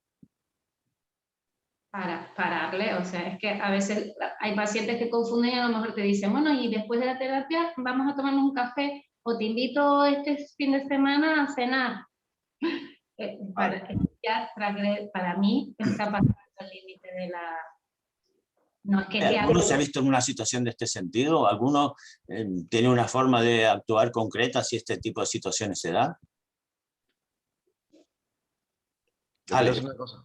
Sí, básicamente, porque como te comenté ayer, yo trabajo en una entidad en temas de igualdad y prevención de la violencia de género. Bueno, y el tema del acoso sexual es algo que tocamos bastante, que damos charlas, damos formaciones y demás. Y bueno, nosotros siempre lo que recomendamos es, de primera, a cualquier profesional en realidad, no solo a psicólogos o psicólogas. Primero, por supuesto, es intentar cortar de raíz la situación, ¿no? Que no lleva más. Lo que dice la compañera no tiene por qué ser acoso sexual, que te invite a una copa no tiene por qué ser acoso sexual. Cuando ya la situación continúa y lo que tú acabas de decir, se crea un entorno intimidante o incluso degradante, ahí ya sí que puedo actuar. Y bueno, aunque suene muy drástico, porque puede sonar drástico, al final el acoso sexual puede ser un delito, porque puedes incumplir tanto la ley de igualdad como diferentes leyes que hay con respecto al trabajo, al empleo. Así que bueno, en el caso de que no te veas con la capacidad de cortar la situación de raíz, siempre se puede denunciar. Ok. Sí, señor. ¿Alguno más? Vale, pues entonces, hacemos un descansito. Son las 29, ponemos que son más o menos las 30. Media horita, ¿vale? A las 11 volvemos, ¿vale? Bueno, voy a parar de grabar y hasta ahora, chicos.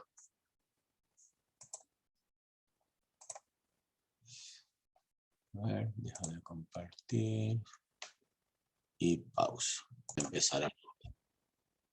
Vamos a empezar a grabar y volvemos a compartir pantalla para ver este último tema de hoy. Están viendo la pantalla, ¿verdad? Vale. Vamos a hablar del consentimiento informado. Está grabando. Sí, está grabando. Vale. Bueno.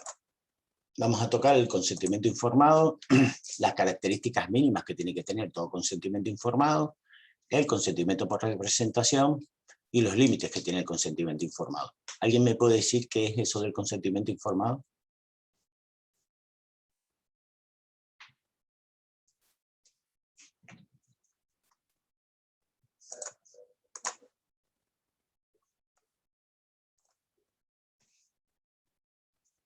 pues obtener el consentimiento del cliente o del paciente en base a una información que nosotros le vamos a dar sobre lo que vamos a hacer en la relación profesional, terapéutica o la que sea. ¿Piensas que solo hay un consentimiento informado? ¿Hay muchos?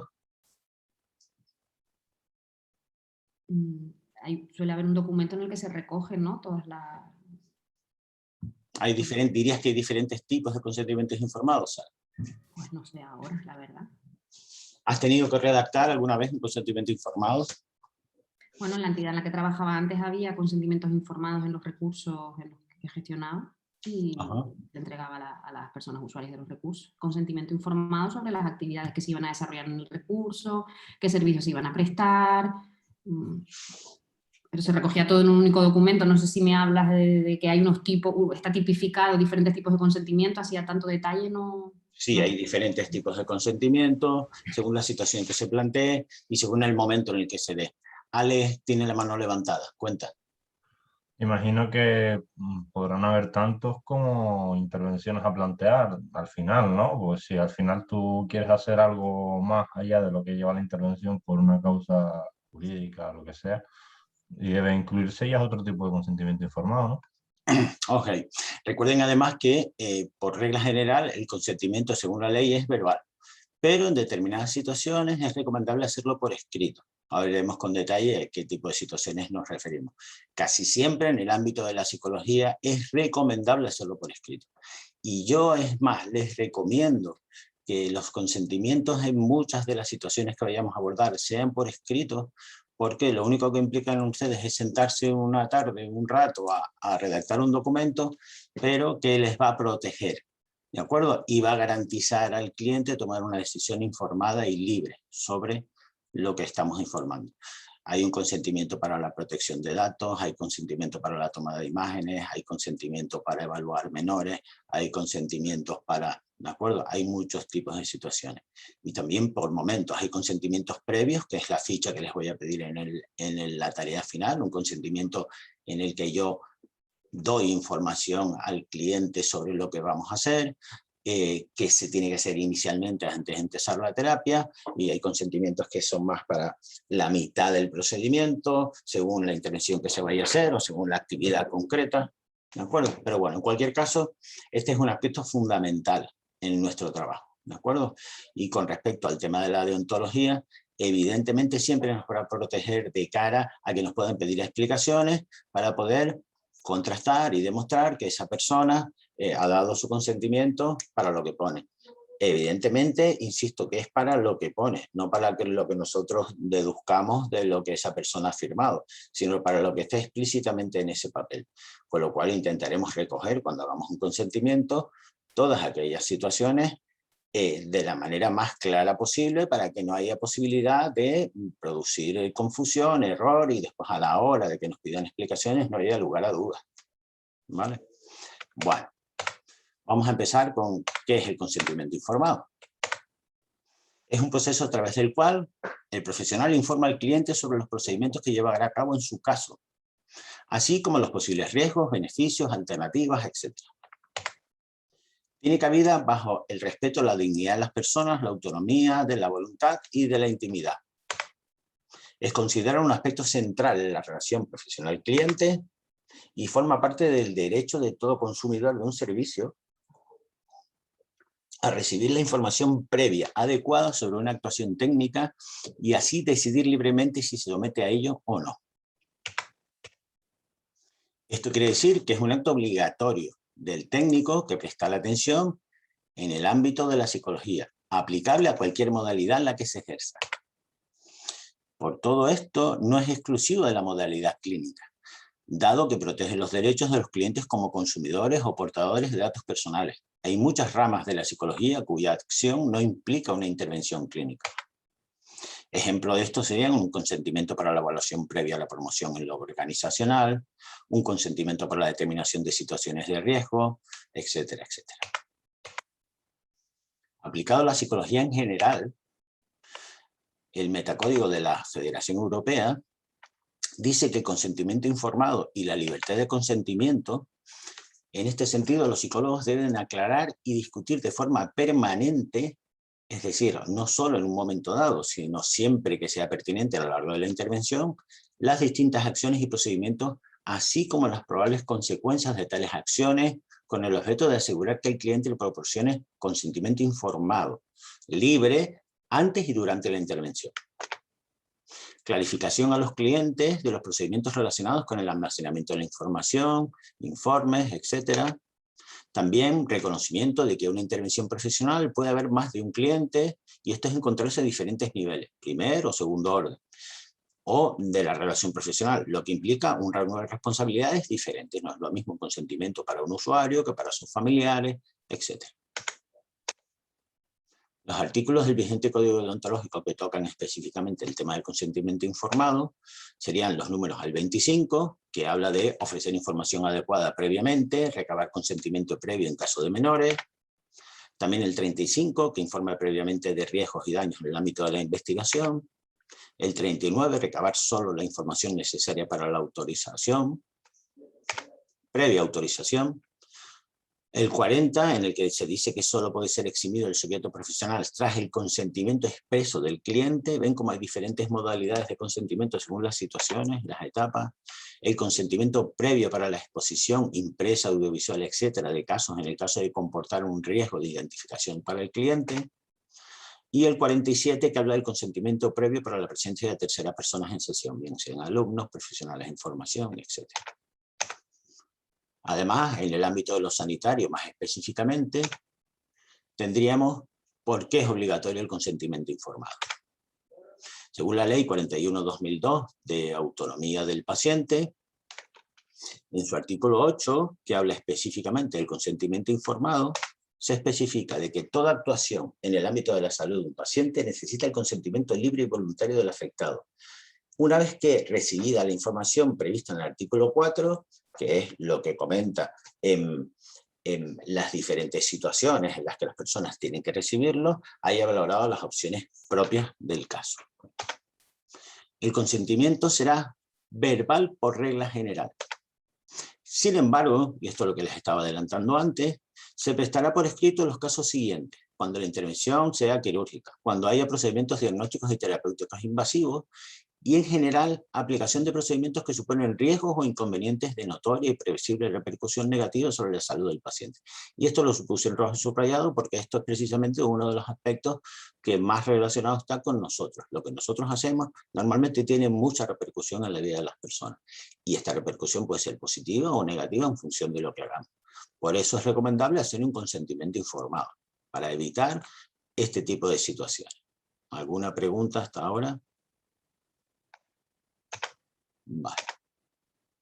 El consentimiento escrito del paciente será necesario para cada una de las actuaciones especificadas en el punto anterior, dejando a salvo la posibilidad de incorporar anexos y otros datos de carácter general, y tendrá información suficiente sobre el procedimiento de aplicación y sobre sus riesgos. Todo paciente usuario tiene derecho a ser advertido sobre la posibilidad de utilizar los procedimientos de pronóstico, diagnóstico y terapéutico que se le aplica en un proyecto docente de investigación, que además en ningún caso deberán comportar riesgos adicionales para su salud. También el paciente puede revocar libremente el consentimiento por escrito en cualquier momento. Sin darnos ninguna explicación, puede decir: ya no estoy de acuerdo. Por ejemplo, yo soy habitualmente profesor de prácticas externas de alumnos de máster y de alguna universidad en el ámbito de lo privado. En muchas ocasiones, para que los alumnos asistan, debemos de hacer un consentimiento previo para que los pacientes acepten, o los clientes acepten, que hay alumnos presentes durante las sesiones.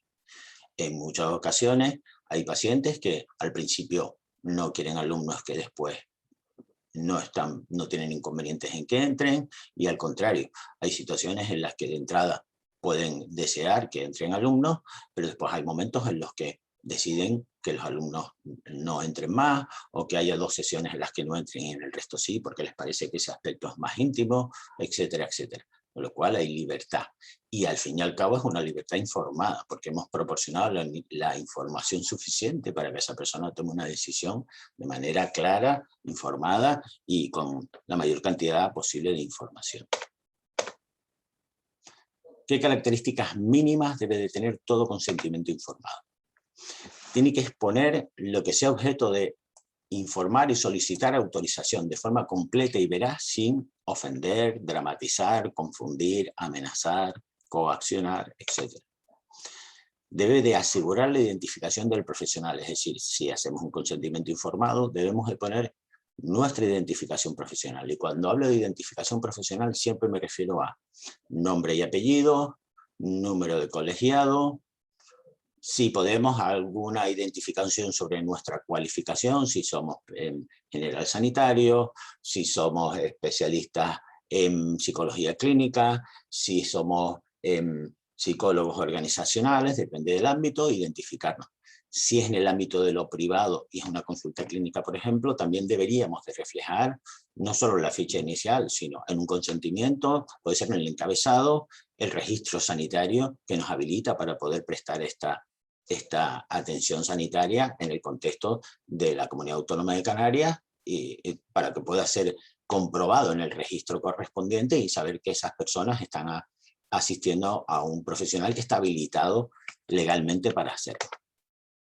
Se asegurará también que sea comprendido y esté de acuerdo el cliente.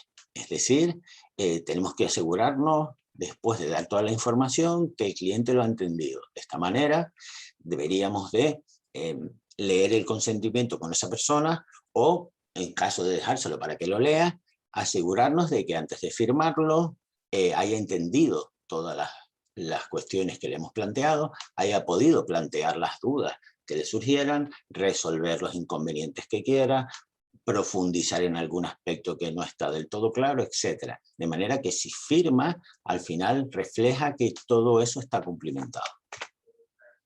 Entre la información relevante y preceptiva para cumplimentar la ley, se incluyen aspectos como los siguientes, que deben de contemplar los consentimientos informados. El tipo de técnica, terapia o corriente de intervención para la que somos competentes y su grado de evidencia. El procedimiento general de atención. La estructura de las sesiones, actividades, dinámicas, etc. Los honorarios en caso de corresponder, porque hay situaciones en las que uno no cobra porque trabaja en lo público, por ejemplo. Cuando corresponda, las consecuencias, duración, hay alternativas en el proceso en el caso de haberlas. El derecho a la suspensión de la actividad propia por propia voluntad y sus implicaciones. Información relevante sobre los derechos y limitaciones legales y deontológicas en el caso concreto de este consentimiento. La información y la comprensión son las únicas herramientas decisivas para dar el consentimiento. La información debe adecuarse a las condiciones particulares de cada paciente, familiares o representantes. Es decir, debemos de hacer un consentimiento que puede ser un papel general que aplicamos a todo el mundo, pero habrá determinadas situaciones en las que por las características de la persona que tenga dificultades para comprender, que sea menor, que tenga una incapacitación por cuestiones de un momento concreto en el que esté excesivamente alterado o esté descompensado, debemos de adaptar nuestro consentimiento a esas circunstancias y asegurarnos que esa persona, sea cual sea las condiciones en las que está, decide y puede informar. Y si no esa persona, pues las personas que están a su cargo, tutores legales, padres, etcétera, etcétera, en caso de que esta persona no tenga la capacidad suficiente para comprender. La ausencia del consentimiento debilita la defensa profesional en actos legales. Esto es una cosa que llevo comentando desde el principio y es una cosa que es importante recalcar. Si no tengo un consentimiento, me va a costar después explicar por qué no lo hice o explicar por qué hice lo que hice sin asegurarme de que el paciente lo tenía claro y lo había autorizado. Por eso nunca está de más hacer un consentimiento y ante la duda es mejor ser precavido, ¿de acuerdo?, que lo contrario. El consentimiento no es una dispensa de culpa. Igualmente no sirve para eludir una responsabilidad. Es decir, el hecho de que tenga un consentimiento no me permite, al contrario, hacer todo lo que me dé la gana porque he hecho un consentimiento, puesto que a la hora de redactarlo tengo que tener en cuenta no solo los principios éticos fundamentales, sino el que he informado de manera adecuada y conveniente a la persona para que sepa lo que tiene que hacer y evidentemente responsabilizándome de que ese contenido es adecuado y pudiendo defenderlo en caso de que me pidan explicaciones. Es importante además detallar en la historia clínica o en el documento equivalente qué circunstancias obligaron a omitir el consentimiento en caso de que sea así. ¿Alguna duda antes de seguir? ¿Algún comentario con respecto al consentimiento informado?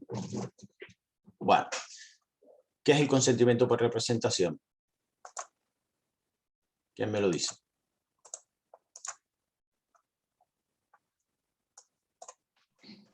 Bueno, sería el caso de los menores, ¿no? O de una persona con discapacidad intelectual que no puede tomar decisiones por sí misma. Exacto.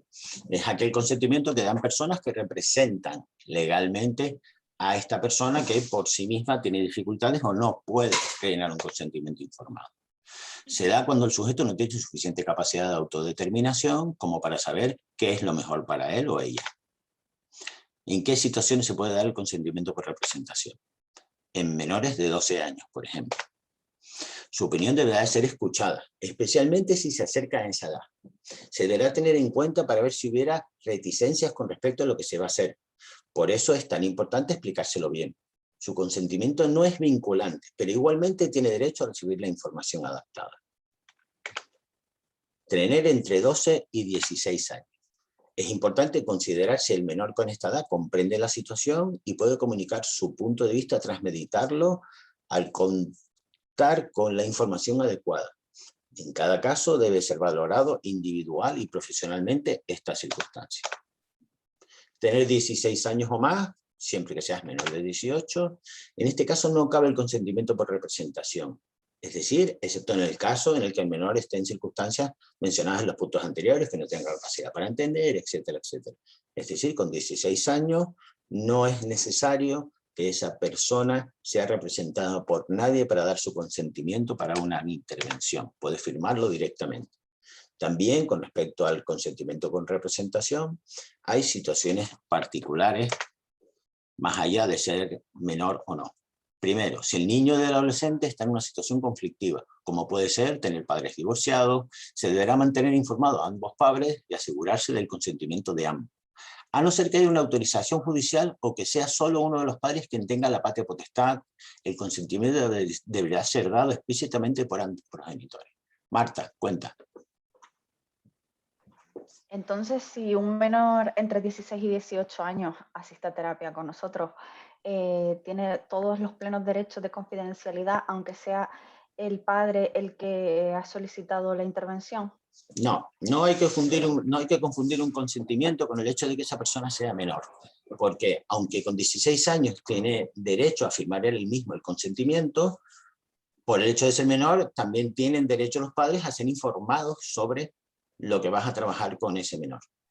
¿Qué sucede? En este tipo de situaciones, lo que yo suelo hacer, y yo creo que es recomendable, es plantearlo desde el principio, con los padres y el menor juntos, decirles, por ejemplo, buscar un consenso en el que yo pueda decirle a los padres, bueno, todo lo que hablemos yo y vuestro hijo es confidencial.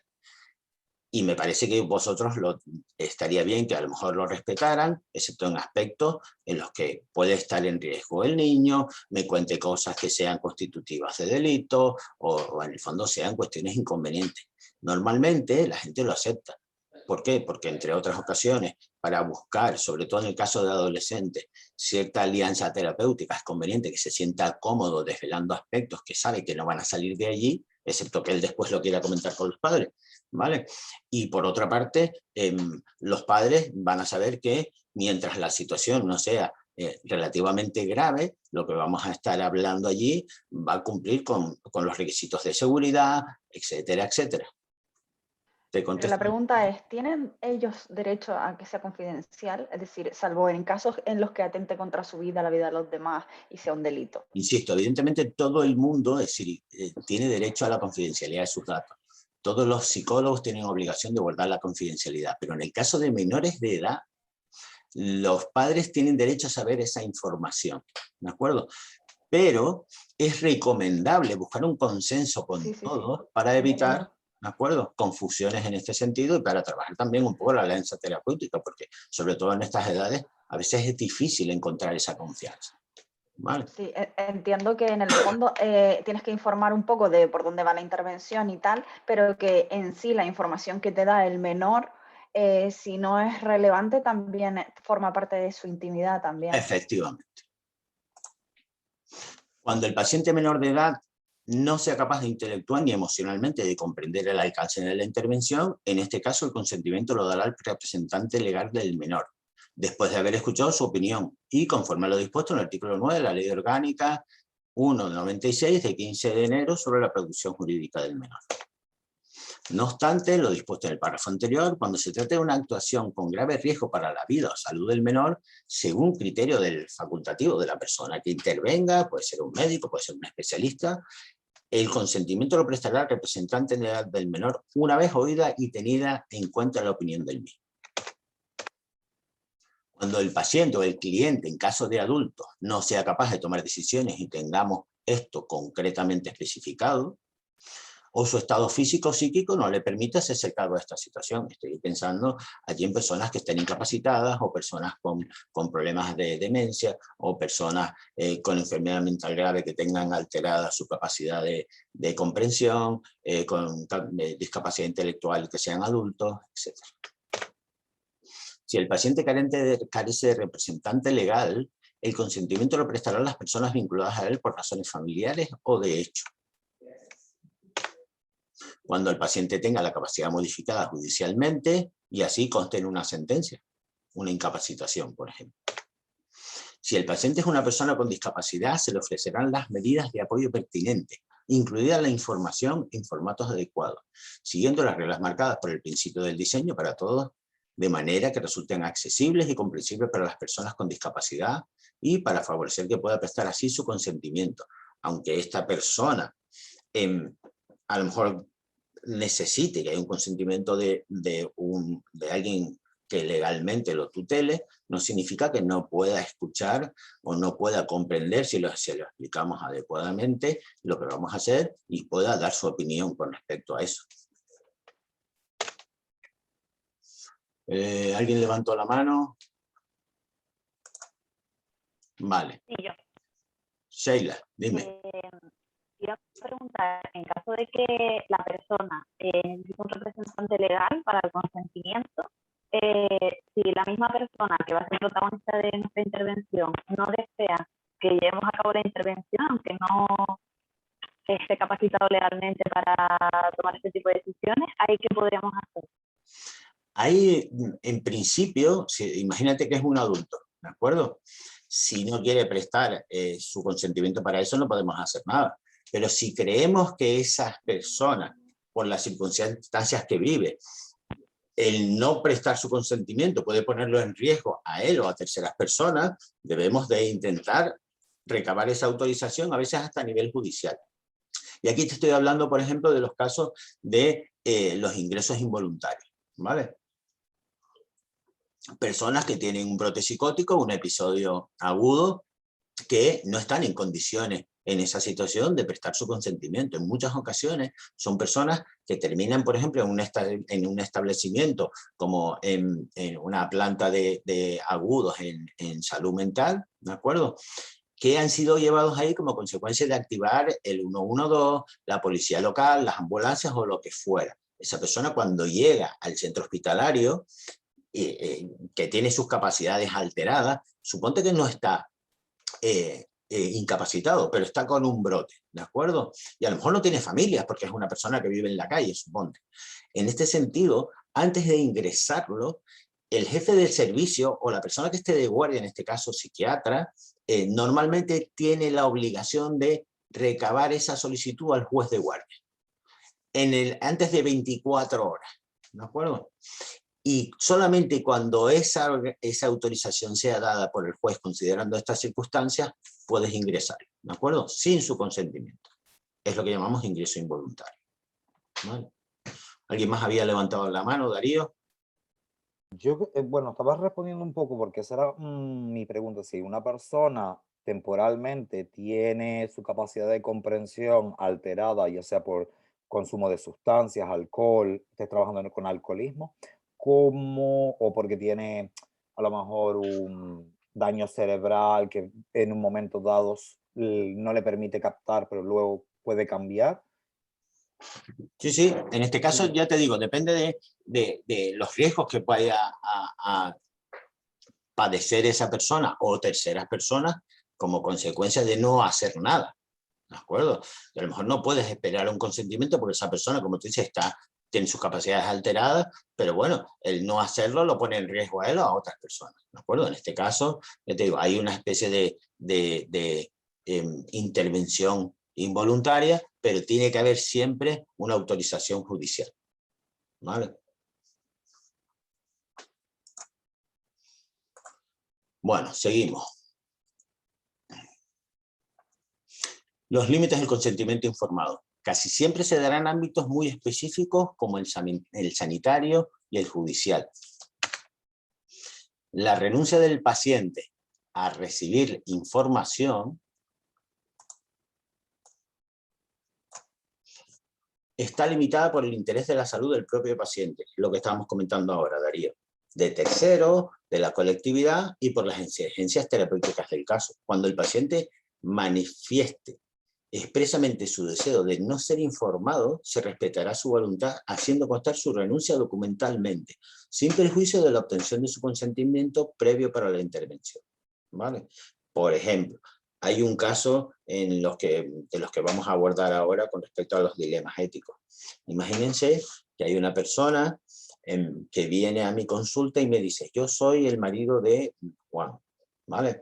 Juan, todos sabemos que tiene un cáncer terminal, pero él ha decidido que no quiere saberlo.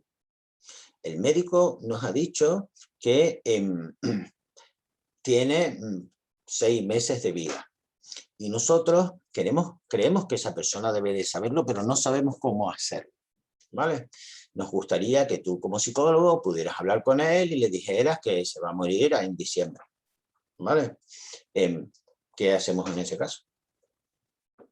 Marta. Hombre, yo creo que deberíamos de tantear si realmente la persona desea o no desea conocer. Perdón.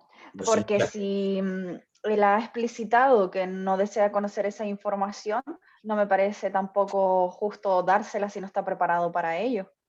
Pero fíjate que la solicitud en este caso nos la hacen los familiares. ¿Qué les decimos? Pues yo le diría que voy a tener una conversación con esa persona, pero que si esa persona no desea conocer la información, que está en su derecho y que al final hay que respetar su derecho a no ser informado. Vale, y en cualquier caso, ¿quién tiene más posibilidades de ser responsable de hacer eso? ¿Los familiares cercanos, sus representantes o el psicólogo al que van a hacer esa solicitud? Los familiares. Sí. Yo también lo creo. Muy bien. Los familiares, las personas más cercanas. En muchas ocasiones este tipo de situaciones se dan porque hay gente que le cuesta y un poco descargan en el psicólogo una responsabilidad que ellos no quieren hacer o les cuesta hacer. Entonces nos piden a nosotros que lo hagamos por ellos. Pasa en muchas situaciones. Hay veces en las que yo he tenido terapias de pareja, en las que cuando ves a los miembros de la pareja por separado, uno de ellos te dice, mira, yo estoy aquí en terapia, pero realmente yo lo que quiero es separar. Pero no me atrevo a decírselo. Entonces hemos venido para que esa persona esté segura de que yo estoy aquí y sepa que colaboro, pero me gustaría que tú le dijeras que yo realmente no quiero seguir. ¿Vale? ¿Qué hacen en esa situación? Convencerlo para que sea él el que se lo diga, evidentemente. Muy bien, Ana. Aquí en este sentido no debemos de permitir de alguna manera que nos puedan utilizar para hacer un trabajo que tienen que hacer ellos. Hay muchas formas de abordar este tema, ¿de acuerdo? Pero en este caso realmente ni siquiera es una terapia de pareja. Esa persona ha venido para que le hagamos ese trabajo, ¿vale? Dime, Alex, que levantaste la mano. En este caso que estamos comentando ahora, o sea, se da esa situación de, bueno, lo que tú estás diciendo, ¿no? Que ponen un poco en la responsabilidad del profesional, delegan en el profesional una decisión que ellos no quieren tomar o están evitando tomar. Pero en este caso particular, ¿eso no debería ser algo a incluir de manera indirecta a trabajar también? Explícate bien porque no te acabo de entender bien. Vale, el hecho de que en este caso un miembro de la pareja esté ahí por mostrarse colaborativo, pero realmente no tiene deseo de seguir con esa pareja, realmente también es algo a tener en cuenta a la hora de trabajar lo que es la terapia de pareja, ¿no? O sea, pero es que a lo nosotros mejor ni vamos... siquiera es una terapia de pareja, porque esa persona fue allí no para hacer terapia de pareja, fue para que tú le hicieras el trabajo. O sea que solo acudió ese día acompañando a esa otra persona para que la otra persona creyera que él iba a hacer terapia de pareja, pero no tenía ninguna intención desde el principio. Con lo cual no lo puedes poner como parte del trabajo porque no es una terapia de pareja, sino hay un poco de alguna manera acuerdo de los dos en hacerlo. ¿Vale? Darío. ¿No sería importante también en ese tipo de situaciones revisar el motivo de la consulta? Es decir, si te han demandado que es una terapia de pareja, pero la persona ahora te dice que no, que lo que necesita es pues habilidades comunicativas o para transmitir ese mensaje, ¿no sería a lo mejor interesante revisar con esa persona, decir el motivo por el que tú estás aquí? Y efectivamente.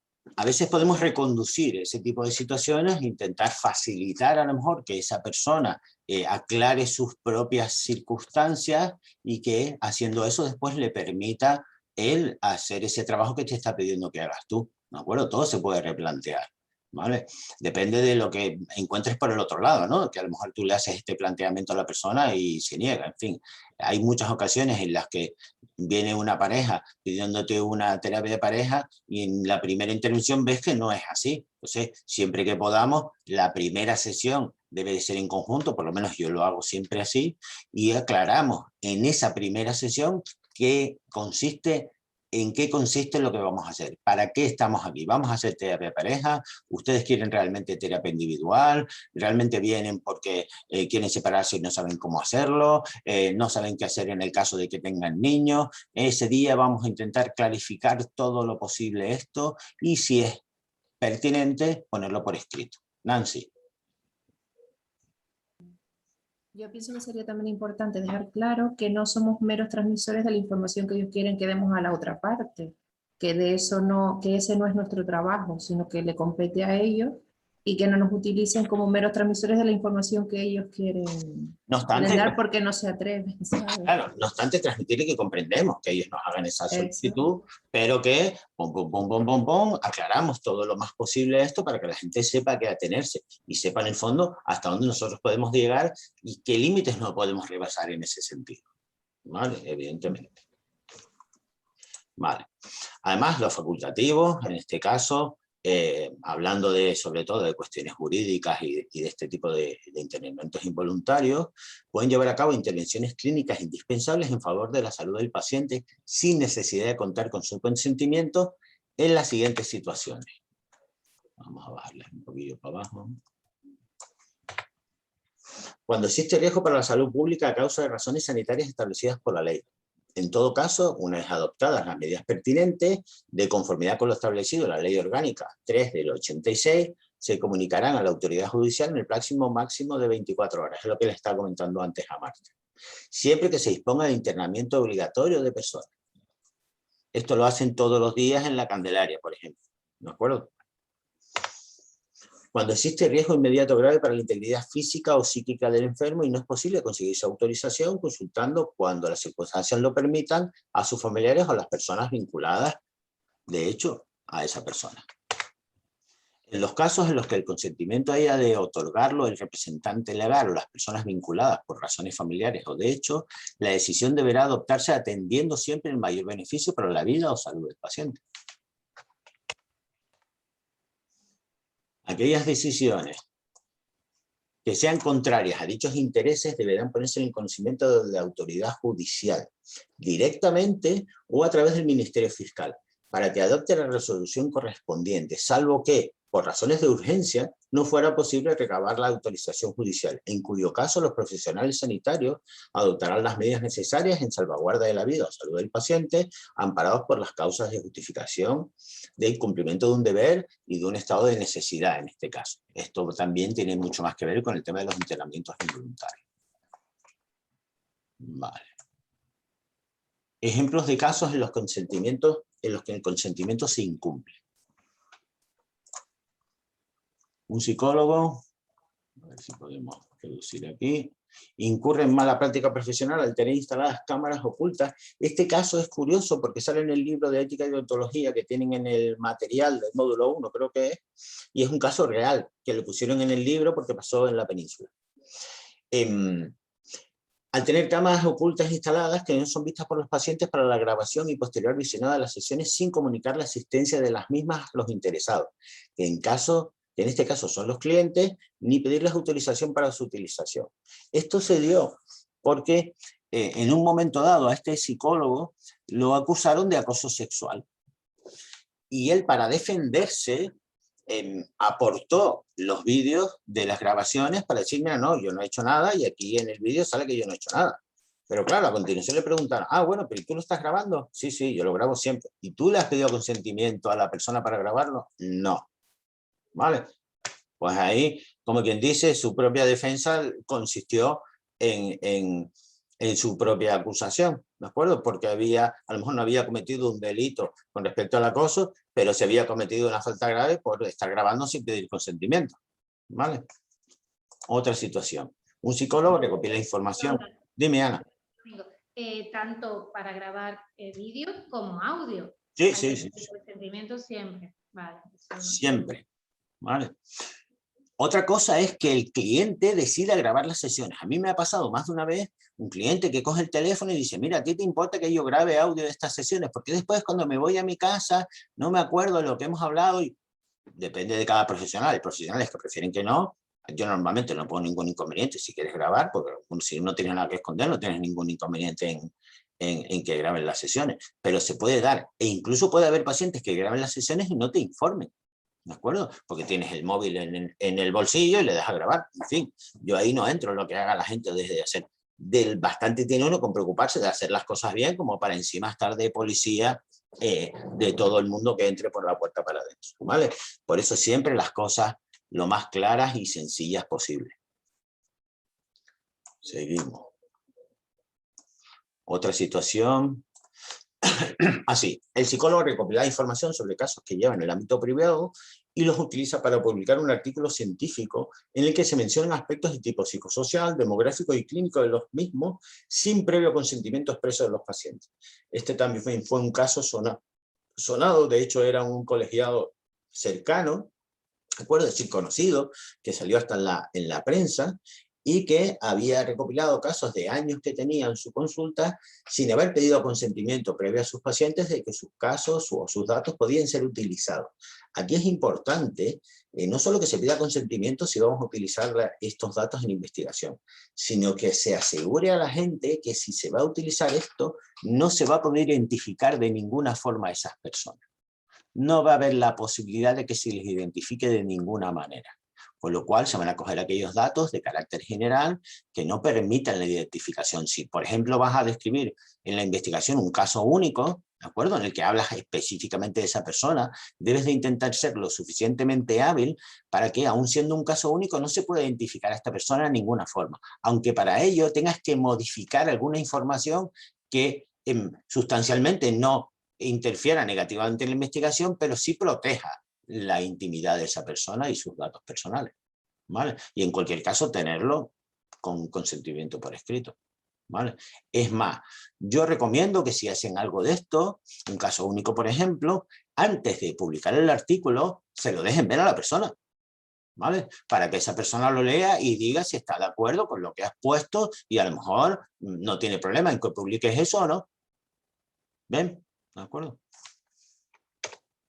Un psicólogo trabaja en una organización y realiza una formación con empleados en una sala que tiene cristales bidireccionales, sin informar a estos que directivos de la empresa les están observando y recogiendo datos durante la sesión. ¿Vale? Otra situación en la que un psicólogo interviene con dos menores a petición de uno de los progenitores en el contexto de un proceso de separación matrimonial. Realiza un ciclo de sesiones de terapia y elabora un informe que presenta a juicio sin solicitar consentimiento ni informar al otro progenitor que conserva la patria potestad. ¿De acuerdo? Bueno. Ahora vamos a hacer la práctica en el aula, módulo 2. Hoy lo hacemos un poquillo más temprano porque es bastante más extensa que hasta ahora. Darío había levantado la mano otra vez. Dime, Darío. Sí, una pregunta con el último caso. No sé si con la nueva modificación de protección del menor, existen situaciones, por ejemplo, en que la madre puede ser víctima de violencia de género, en los cuales no es necesario ni siquiera pedir el consentimiento No, del padre. de hecho, cuando hay una determinación de víctima de violencia de género, la ley te dice que todos los miembros de las oficinas de atención a estas personas están autorizados a intervenir o a hacer su trabajo sin pedir autorización, porque en este caso incluso pedir autorización sería pedir autorización al acosador o al agresor, ¿de acuerdo? Al contrario, en el caso de violencia de género está totalmente justificado que se haga una actuación sin consentimiento. Y antes incluso, primero eran víctimas las madres y los niños no eran víctimas directas de violencia de género. Esta modificación ha venido a decir que también lo son, ¿de acuerdo? Entonces, tanto la madre como los hijos, o el padre y los hijos, es decir, todo el núcleo familiar en este sentido que esté dentro de la situación de violencia familiar o de género, etcétera, etcétera, está autorizado a intervenir los miembros de esa oficina sin pedir consentimiento, ¿de acuerdo? Cuando trabajas en ese ámbito. Vale. Como vamos a hablar de la práctica, voy a parar la grabación. A ver, ponen en pausa y antes de empezar, no, lo que puse, vale. Un momentito, voy a parar esto.